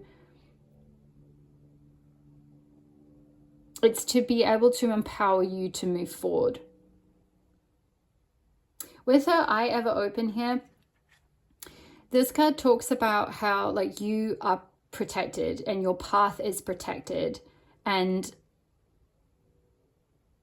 like the goddess is always looking out for you. So if you feel, particularly if this has been a mother wound that you've experienced or sustained, connecting with Goddess Tara can really help with forgiveness and self-compassion and healing. I did a blog post on Goddess Tara maybe about a month ago, I think. I'm trying to think what that was for. Was she one of my goddesses of Astara? I think she was a goddess of, she was a goddess of Astara because she's connected with hope. So it probably was in April actually that I wrote about it, but I'll try to remember to link it if I can. But you might want to check that out, and you might want to try working with Goddess Tara, because I feel like she would be really helpful for you to help restore your sense of like hope and self-trust, and feel a sense of like protection and like a sense of nurturing, like motherly energy, particularly if it is a mother wound, or even if it wasn't a mother wound. I just feel like Goddess Tara would be very helpful for you. I'm trying to remember now some of the guidance that came through from the post, but it might pay for you to just have a look, because I feel like there might be, with each goddess blog post, I usually pull out a few different ways that that particular goddess can support us. That there's sort of different aspects that they can support us with. So for each of you, there may be different things that you may feel, that you may pick up on when you read the post. So have a look. But I'm kind of noticing the lotus flower, which, lotuses bloom through, the most difficult conditions, right? Like they grow through absolute murkiness and muck before becoming the most beautiful flower that sits on top of the water, but they have to grow through like scummy pond stuff. So yeah, I feel like you've had to go through literally some shizzle, some shit. Pile number 3, not gonna lie, like you have been through some crap and you've had to grow through some crap. But I feel like this is, as I was saying when I was channeling, that was an initiation. We've got initiation here with the crowning, birth and rebirth. It's like it's you had to go through those difficult and painful experiences in order to initiate you onto the spiritual path, because in seeking out healing for that pain, for that abuse, for that trauma, for these things that you have to forgive, that's led you on this spiritual path. It's led you to like let go of an old way of navigating your life and start to listen within and start to learn to trust yourself and your intuition and your spiritual self more. And I'm also just noticing the DNA that's like confirming what I was saying about the lineage and the like ancestral. We've got sort of two, like, I don't know if you can see the it looks like kind of ancestors in the background here. So like, breaking ancestral curses or like things that are passed down through the DNA, and like realigning your DNA. I'm hearing like crystalline. Healing your DNA, healing your ancestral line, all of that. I feel called to read from the guidebook about this trust card. There's some other message that wants to come through. Card number 8. And then we'll have a look at the tarot. Okay, so upright means self-love, heart retrieval, ultimate state of receivership, gratitude, receptivity, and compassion. Okay, I'm not going to read. Well, it's talking about how. Okay, I'm just going to read all of it. In the Shipibo tradition, Bob Sana is a highly respected master teacher that contains a plethora of medicinal benefits for the body, mind, and spirit. Native to the Amazon basin, many call the herb Sirenita or mermaid. Beautiful paintings found in the Amazon among shamans depict her as a goddess, a deeply creative feminine spirit who has masterful healing abilities. Sirenita de los Rios assists us in healing wounds of the heart, past relationships, grief, loss, sadness, abuse, as I was talking about, and melancholy. Bomensana is often prescribed by curandero or healer to heal wounds from childhood. Yeah, we talked about the wounds from childhood, for soul retrieval, or to heal a stunted soul that left fragments of itself in a painful past. Yeah, so as well, this could be, if it doesn't resonate that you had this type of childhood, it may have been from a past life. There may be soul fragments that have split off from a past life, or even this could have been like a past generation, like an ancestor that went through something like this, that you've now incarnated in this lineage to help kind of heal that. But for most of you, I feel like this is something that you went through yourself. Whether used as a single plant during specific shamanic cleanses for purification and spiritual awakening, or brewed as a tea, Bomensana assists in deeply amplifying heart energy to experience the transcendent power of love, empathy, compassion, oneness, and freedom from pain. Yes, what was I saying about with the butterflies and freedom? There's a situation that you want freedom from, and it's freedom from this pain and from this like suffering and what you've internalized as a result of that, like abuse or trauma or grief or whatever it might be. Lack of self-trust, lack of self-value, low self-worth. It's like your soul wants freedom from that. Your soul wants freedom from that abuse or that ancestral lineage, like that sort of tradition of abuse that's passed down through your lineage. Bomensana also grants the powers of expansive intuition and lucid dreaming. Many users, when ingesting Bomensana through dietas or alongside other ceremonial brews, experience time differently, as if the barriers between waking life and dreaming get washed away. It is said that these transcended experiences of love beyond space and time are what allows for miraculous heart healing. And I also picked up as well when I was talking about the shamanic, where was it? Yeah, about the beautiful paintings found in the Amazon among shamans. It might be that for some of you, the path that you feel called onto, or part of the purpose behind all of this happening, is that you'll end up doing some kind of shamanic healing around this, like, and that experience of abuse and trauma was an initiation into your path as a healer, because it kind of talked about being like a healer. Yeah. Deeply creative feminine spirit who has masterful healing abilities. Bomensana is often prescribed by a curandera or healer to heal wounds from childhood. So I kind of feel like for some of you, not necessarily all of you, but for many of you, the path of healing is, it's going to become an initiation into like a rebirth for you. That means you'll have this, like, you'll step into that role of healer essentially. And it's kind of just trusting in the divine unfolding of that, trusting why everything happened, trusting in the divine purpose behind everything that's happened to you. So the guidance is Bomensana's bright and pink flowers bathe the energy body with a softness of light, awakening the inner pathways to unconditional self-love. Bomensana reminds us that love is the highest state of receivership, reminding us not to forget the necessary power of self-love. Bomensana assists us in rediscovering forgotten places within ourselves, retrieving fragments of our heart seeking healing. Ask yourself, where in my heart's memory can I bring wholeness to? Bomensana medicine is like that of whales and hummingbirds, the joyous record keepers of the sacred that assist us in accessing the reservoirs of the cosmic heart. Sirenita is reminding you to pay close attention to the messages encoded in dreams, synchronicities, and symbols that surround you right now. Through those doorways, you can further explore the great mystery of your heart's desire. Wow.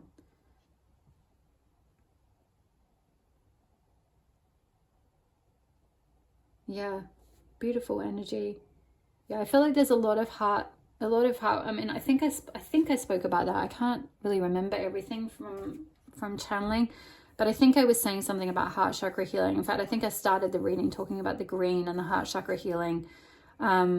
So yeah, I'm just getting this really strong energy of you really tuning into your heart and calling back lost fragments, either from childhood, maybe even from past lives, from through your ancestral lineage. And it may be doing that with the support of a shamanic healer, because shamanic healers can really help with that, like soul fragmentation, or priestess or something like that. Or some of you, I feel like if you're already on a healing path, you know, this may be an initiation for you,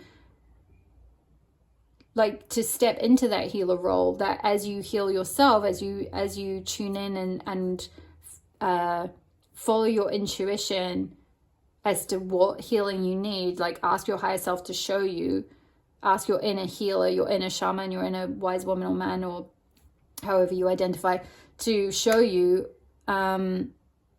yeah, what needs healing and how to heal it, exactly how to heal it. I'm definitely getting a strong vibe of shamanism, but it could also be through some other type of healing modality or therapy. But I definitely feel like there's something, there's some initiation you're on the threshold of, and the seat at the table I'm gonna get as well. Let's have a look. I feel like there's some path that's kind of waiting for you to step into it.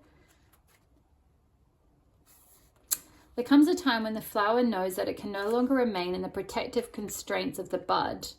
Yeah, I was talking a bit about that, like that energy of staying in where it's safe, where you're protected, or where you sort of think you're protected.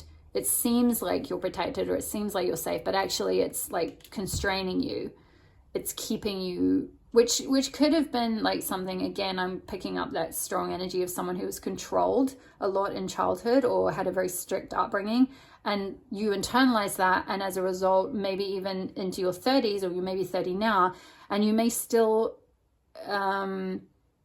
put those limitations on yourself. Like you may still not allow yourself to kind of like fully expand or fully take flight or fully explore or kind of get out of that comfort zone in some way. Like you stay where you believe it's safe, or you stay in situations too long, or you stay in situations that don't value you, or something like that. I'm sort of getting something around like a constraint, staying in a situation that's actually constraining your soul.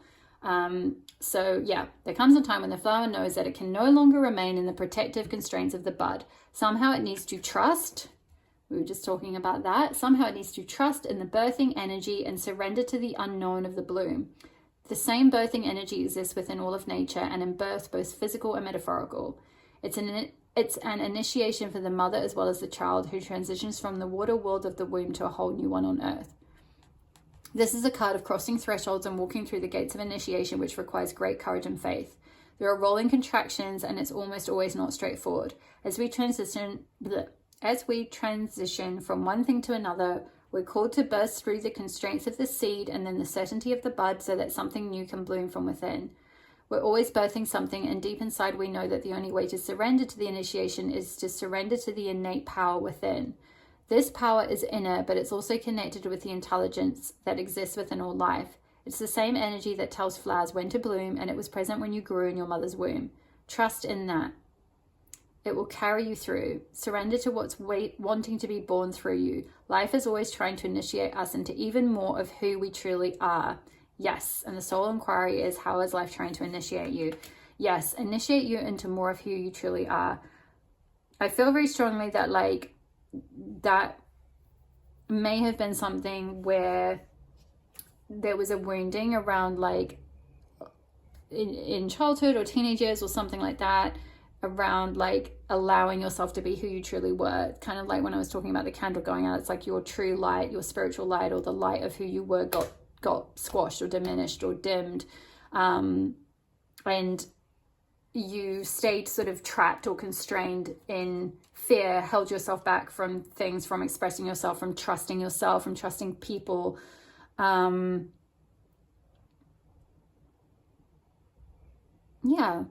And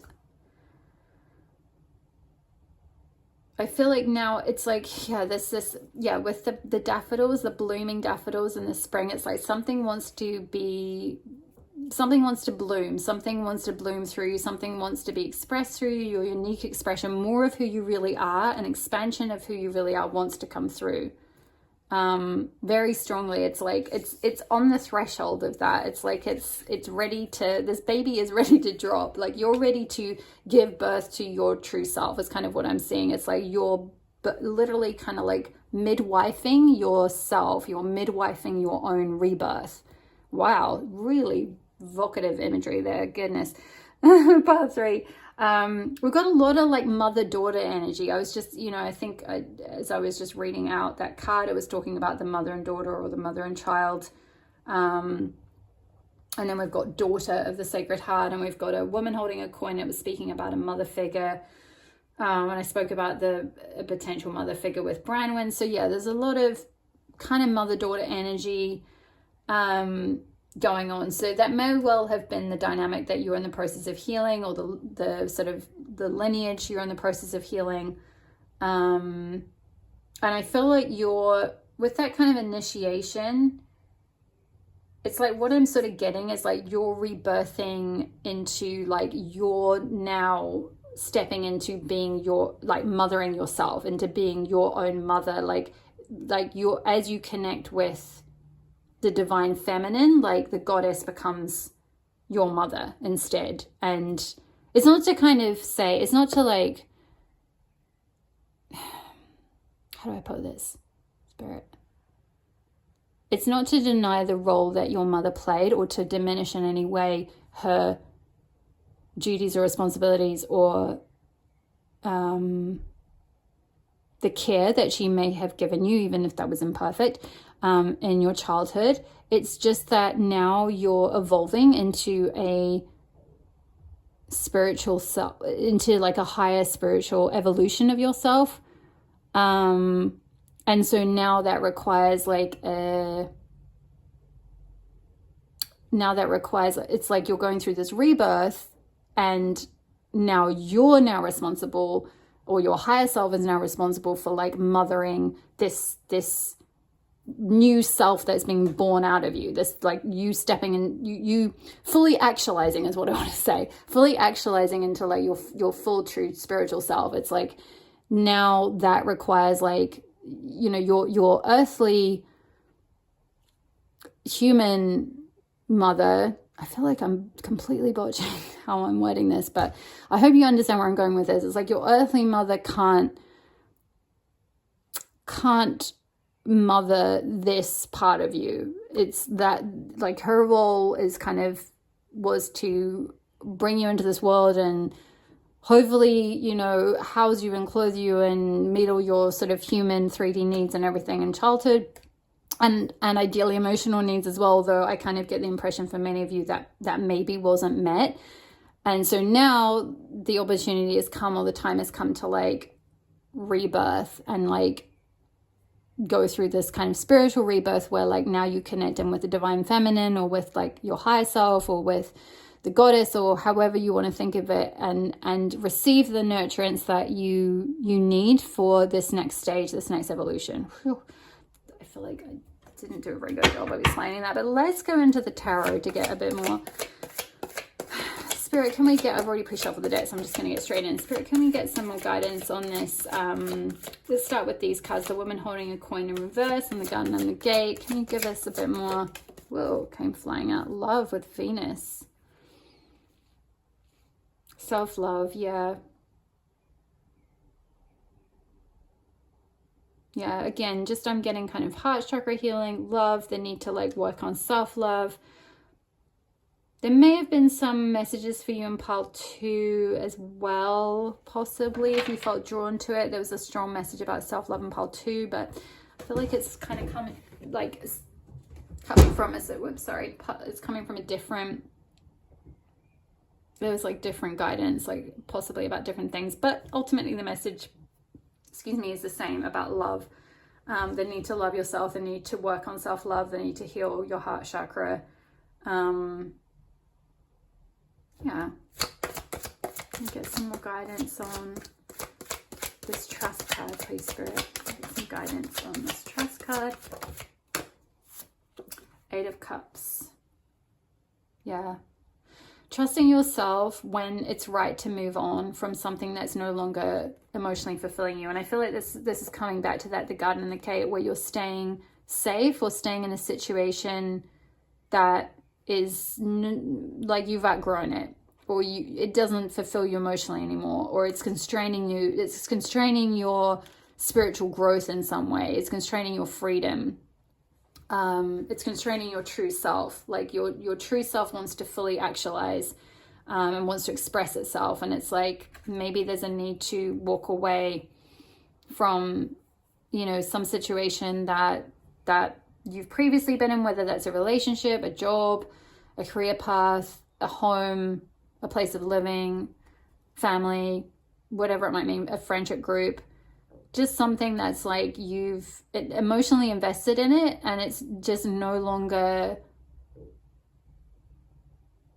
fulfilling you, essentially. It's no longer like really who you are. It doesn't align with who you are anymore. It doesn't fulfill you anymore, or you've just like, yeah, it doesn't emotionally fulfill you is what I'm getting. It doesn't really feel right anymore. And so there's a need to trust when you're feeling called to move on and to walk away from something. That it could be walking away from a love relationship, like with the 8 of Cups, kind of like reading this in context with the 8 of Cups coming out after love. This could be walking away from a lover, from a love relationship, from a partnership that maybe is constraining or was constraining or isn't allowing you to fully actualize. Like I'm hearing, oh my gosh, this is so interesting. I watched this film the other night. Oh, I have to see if I can find what it was called. Okay, hold on, I'm going to look it up. Okay, I looked it up. It was called Surprise Me. It came out in 2019. I watched it on YouTube on a channel called Indie Rights Free or something. And very I don't want to spoil the movie in case you want to watch it, but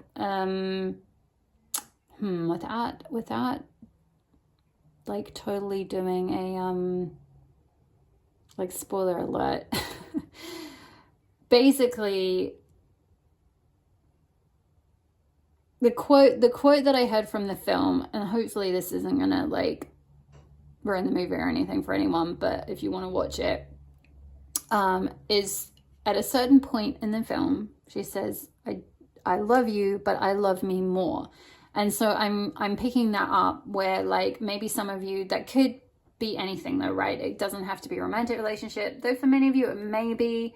It could even be a parent. It could be a job, a boss, you know, a creative collaboration, a place you live, a friend, a close friend, you know, and it's like you are feeling called to walk away because you love yourself more. Like ultimately this situation, you've outgrown it. It might be even abusive, or it's trying to constrain you or control you in some way, or just isn't really in your highest interest. There may even be narcissistic abuse involved, or something where it's like that situation or that person isn't really, it's like they're causing you to, what I'm picking up is like, again, it's coming back to this lack of trust in yourself. They're causing you to like, so there may be something like gaslighting going on or something like that, or manipulation, or something that is making you distrust yourself and your intuition and your emotions and what your emotions are telling you. And so with the 8 of Cups being here, it's kind of saying like you can trust yourself to walk away from something that doesn't make you feel good about yourself, or doesn't instill like confidence in yourself, that doesn't make you feel good about who you are, that makes you question yourself, question your sanity, question what you're seeing, makes you feel like you're going crazy, or that you it's kind of like you can't it can't trust in yourself, essentially. If you feel in any way like you can't trust your own eyes, or what you feel to be true, or like what you sense to be true, then walk away. And I would never, I have to sort of preface this because like obviously this is a tarot reading. only use, you know, and it's weird, I brought this up in a previous pile as well, like don't use a tarot reading to make a major life decision. Use it as confirmation of what you know to be true. Use it as confirmation of your intuition. I say that in my description box or in my, I think the description box on my channel, and that's what I use tarot readings for, and that's my intention behind the readings. Is it's not meant to tell you anything new. So this isn't like, if you don't feel like you're going through the situation, this may not be your pile.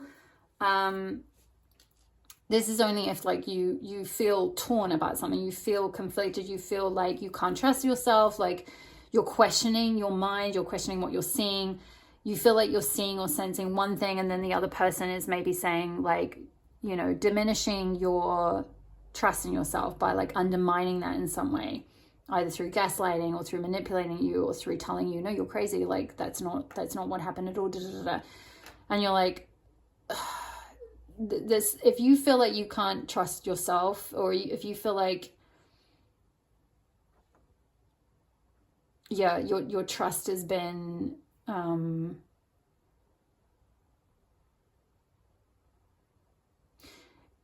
like, what I'm hearing is your intuition knows what's true for you. So there's a need to kind of like go within, trust your intuition, trust what it's telling you.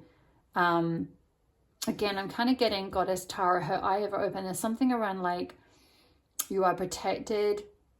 You can call on Goddess Tara. She will help you to see, like with her eye ever open, that is talking about like intuition and like being all seeing, being able to like see your path, see your way, see what's true for you. And so, yeah, it may be that there's something you need to walk away from. And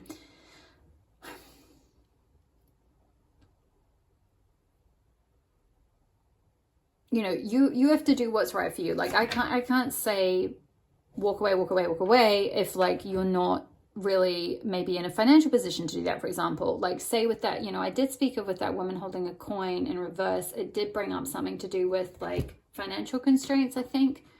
Where was it? 42. I think it spoke about, yeah, you're feeling unsure or fearful about finances.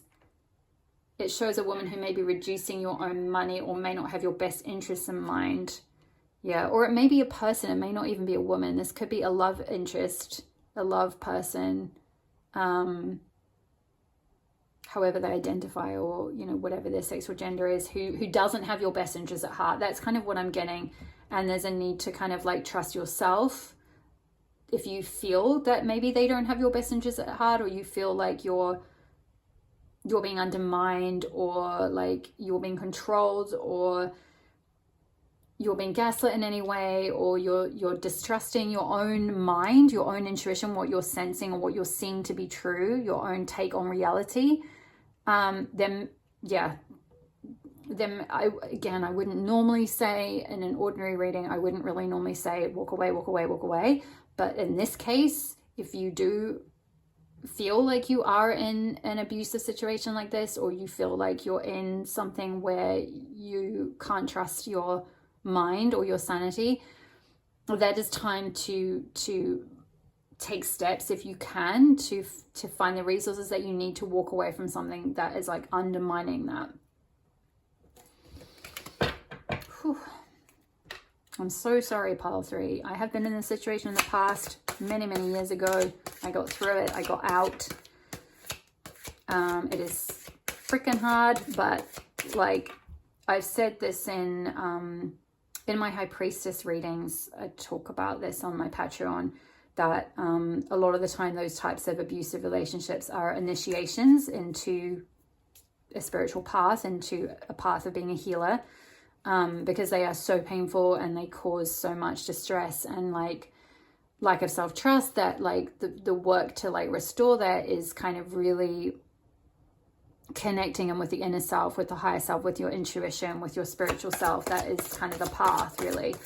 Let me get some more guidance, please, Spirit, for pile number 3 on this situation. Can we get some more guidance? Yeah, 5 of Cups. 8 of Cups and 5 of Cups, yeah. Walking away from something that you had invested in that is like knocked over. Like it's like pain, disappointment, heartbreak, could be betrayal, or just something that you invested in that's spilled over. It's like it's done. It's an emotional disappointment. But what she can't see is that there's 2 cups up ahead. So whilst this situation is very upsetting and emotionally disappointing, and it kind of feels like that's like there's a focus on the loss, there is a 2 of Cups situation. There is happiness and hope and beautiful things, like a beautiful sacred partnership, if that's what you want, or just yeah, more love, reciprocity, care, all of that waiting for you. If you can walk away from this situation, or walk away from the past, or a situation that hurt you in the past, you know, leave that in the past, and not, you know, not sort of keep this figure sort of facing this way towards the future, but they're looking back at the past. So maybe for some of you, you have already left this behind, but there's still a fixation on it, or a sense of loss, a sense of sadness about it, a sense of disappointment. You know, with it coming out over hope, it's like maybe there's a loss of hope that the real 2 of Cups will come through. Can we get a little bit more? Oh, actually, hold on. Sorry. Where did I put it? There it was. The Prince of Pentacles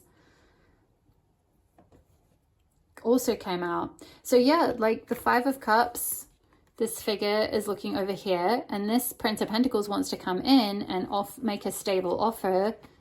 You know, he wants to kind of have this 2 of Cups, but this person is still looking at this past situation, at what's like already ended, or already in the process of ending, or something that you've emotionally invested in that like it just isn't really in your best interest, is what I'm getting. It could be as well with 3 cups. It could be that there was a third party involved or something, which could be,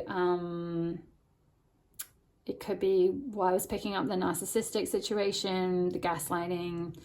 Could have been a bit of a player situation going on, or just someone who wasn't very loyal, or just, yeah, I don't know, someone who didn't have your best interests at heart, or something like that.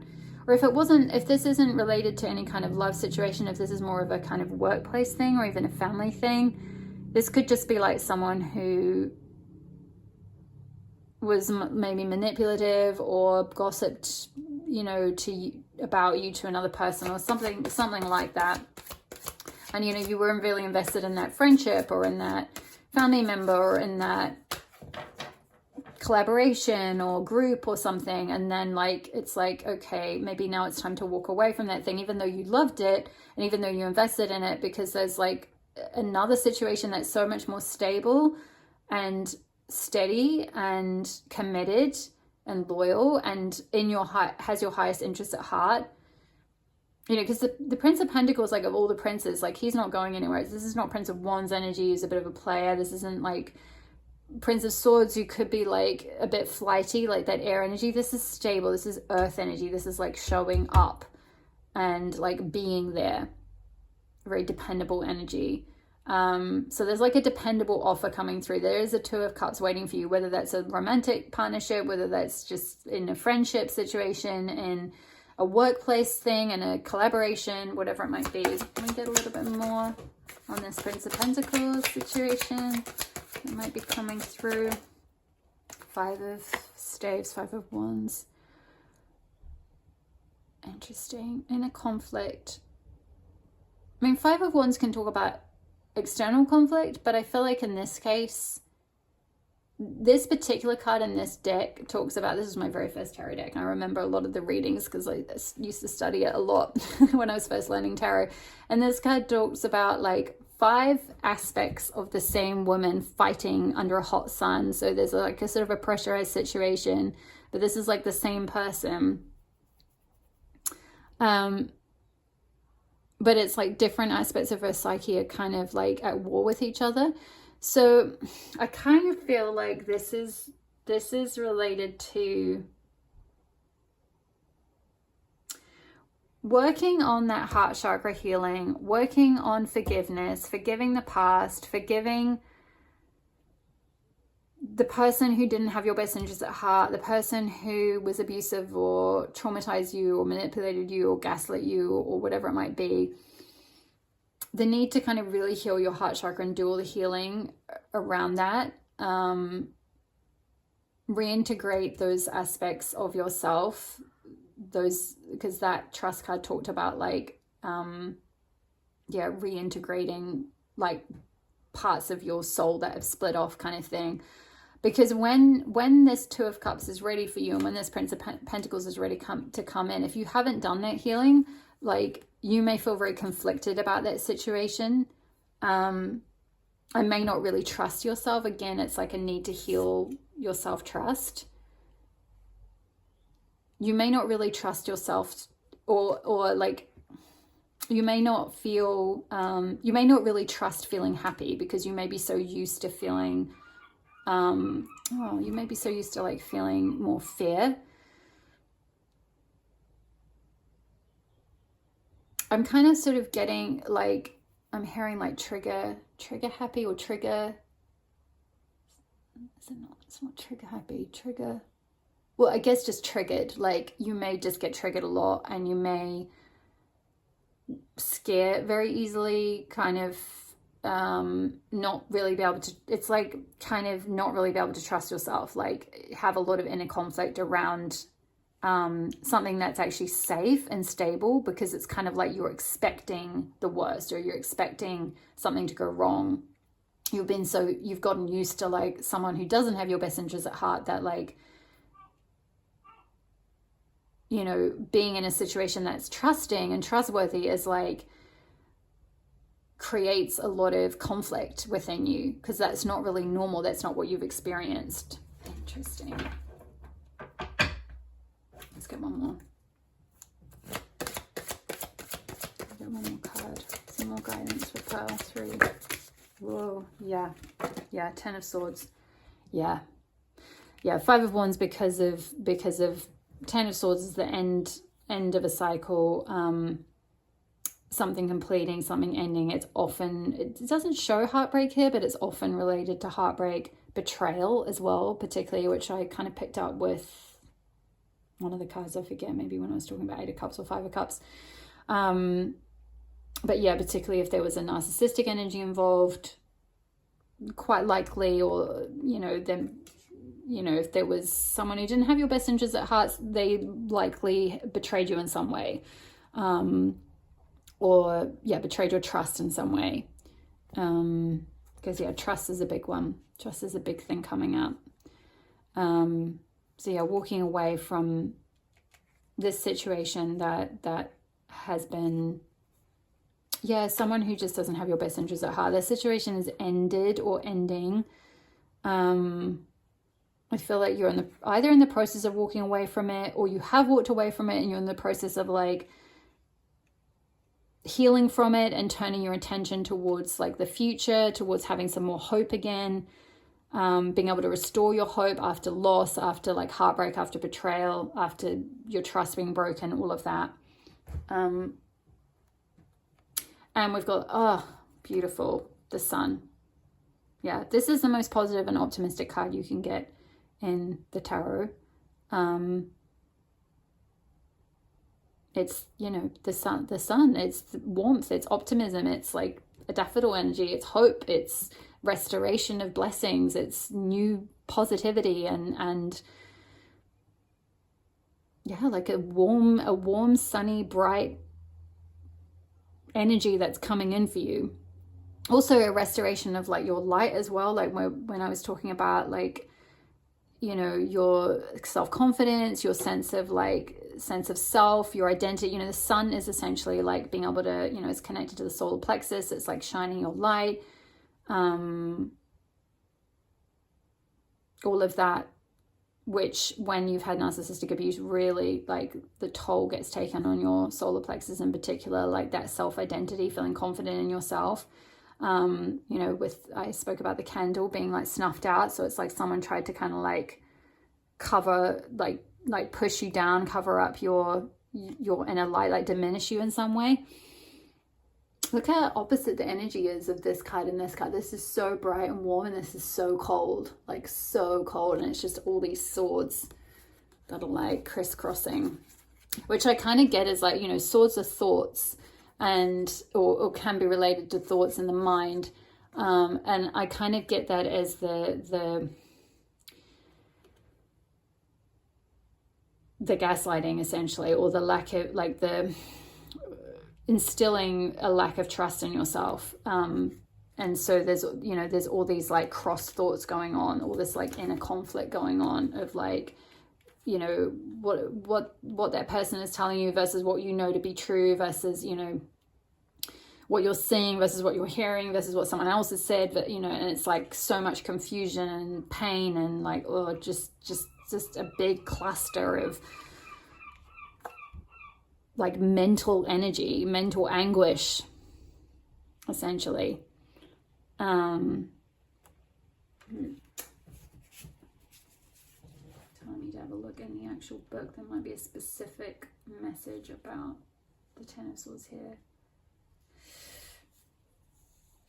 Yeah, wisdom gained after struggle, the ending of a difficult situation. And it does talk about the ability to transform difficult and painful situations into wisdom and action. So yeah, I feel that for you. I feel that, you know, even with when we were talking about the adventuring and the forgiveness, I think I spoke at the very beginning about transmuting, and also with initiation. That is the work of like the healer, the priestess, the shaman, is to transmute pain into power. I think I spoke about power with the Bob and Sana card as well. So yeah, you are going to transmute this situation. This was an initiation. This painful situation was an initiation into you stepping into your power, into you reclaiming your power, into you gaining a lot of wisdom and healing wisdom in particular, and then like restoring your sense of hope and optimism and trust in life again, and finding happiness again. It's like those things are coming for you if they haven't already. They're on their way. So let's finish up with the Daughter of the Sacred Heart with card number 8 from the Love Your Inner Goddess. Okay. Yes. You are going to free yourself. That's like the third synchronicity about freeing yourself from something. You are going to free yourself from a painful criticism or judgment held against you, perhaps by yourself, perhaps by another person or group of people. Human beings do not have the spiritual right to condemn each other or ourselves. Each human being is here to learn how to grow, and every human being will make mistakes along the way. You're realizing that you can claim responsibility for your actions and make amends where needed without ever deserving to be attacked or put down. You're realizing that you don't have to be perfect to be pure of heart and deserving of respect and kindness. This makes the Divine Mother very happy. And the spiritual guidance is, within you is a goodness and innocence that can never be tainted, no matter what experiences you've had or what mistakes you think you've made. It can be hard to understand and accept just how much the Divine Mother loves you, just how much the Divine Mother respects you, forgives you, doesn't judge you. No matter what human errors you may make, and we're all going to make plenty of those throughout the course of our lives, you will always remain a daughter of the Sacred Heart, encouraged, healed, and comforted by the unconditional love of the Divine Mother. It's interesting, I was talking about that quite a lot with the crowning and the rebirth, and like reconnecting with the Divine Feminine, the Divine Mother, remothering yourself. She has the power to bring redemption, forgiveness, BRANWEN, forgiveness, and reassurance after a period of suffering and struggle. And Ten of Swords. Can you hear her beautiful voice within your soul? I love you now and always, she says. She wants you to know that a difficult time is coming to an end. Everything is going to work out according to her grace. Trust in her and allow relief to enter your heart now. And the sacred ritual is, write a list of all the things that you find hard to forgive yourself or someone else for, including anything that you think is wrong with you or another. Be brave, bold, and honest. Now go through the list and cross out each item one at a time. After you cross each item off your list, write, I am loved, I am forgiven, I forgive myself. Even if it takes a while to write that down, do it. Even if it is for someone else and you aren't sure that it makes sense, do it anyway. Healing will happen for you and others. You are programming a higher truth into your heart, and you are worth the effort. Aww. Okay, pile number 3, I feel like those are all the messages I have for you. I hope that resonated in some way and provided a little bit of reassurance. I'm so sorry for the suffering and struggling, the struggle that you've been going through of late, but just trust that you can, as this card talked about, find the wisdom and that the sun will come out. I'm hearing like the sun will come out tomorrow. Like after all this, kind of disappointment or loss or pain that you've been through, like it will get better. And call on the goddess Tara, call on the divine mother, the divine feminine to help you go through this rebirth, to help you reconnect with yourself, to restore your sense of trust. And to heal your heart chakra, find forgiveness, and to love yourself, and step into self-love. So those are all the messages I have for number 3. I hope that resonated for you. Leave me a comment or even just drop an emoji below. If it did, it really helps my channel so much to grow. I really appreciate each and every one of you who has been doing that. Hit the like button if you enjoyed the reading. Hit the subscribe button if you're not already part of my channel. I'd love to have you here. Check out my blog if you haven't already. I have blog posts, as I mentioned, about goddess Tara. You might want to check out the Tara one in particular. I post about most of the goddesses, or I post a goddess post like most weeks. I also offer private readings and a fortnightly newsletter every new and full moon on the new and full moon energies, as well as the major goddess asteroid transits. I also have a Patreon. Check that out, where I do in-depth and goddess pathworking readings and guidance and healings on there. I think that's it. All the best with your journey, pile number 3, and I will see you in the next reading. All my love to you. Bye.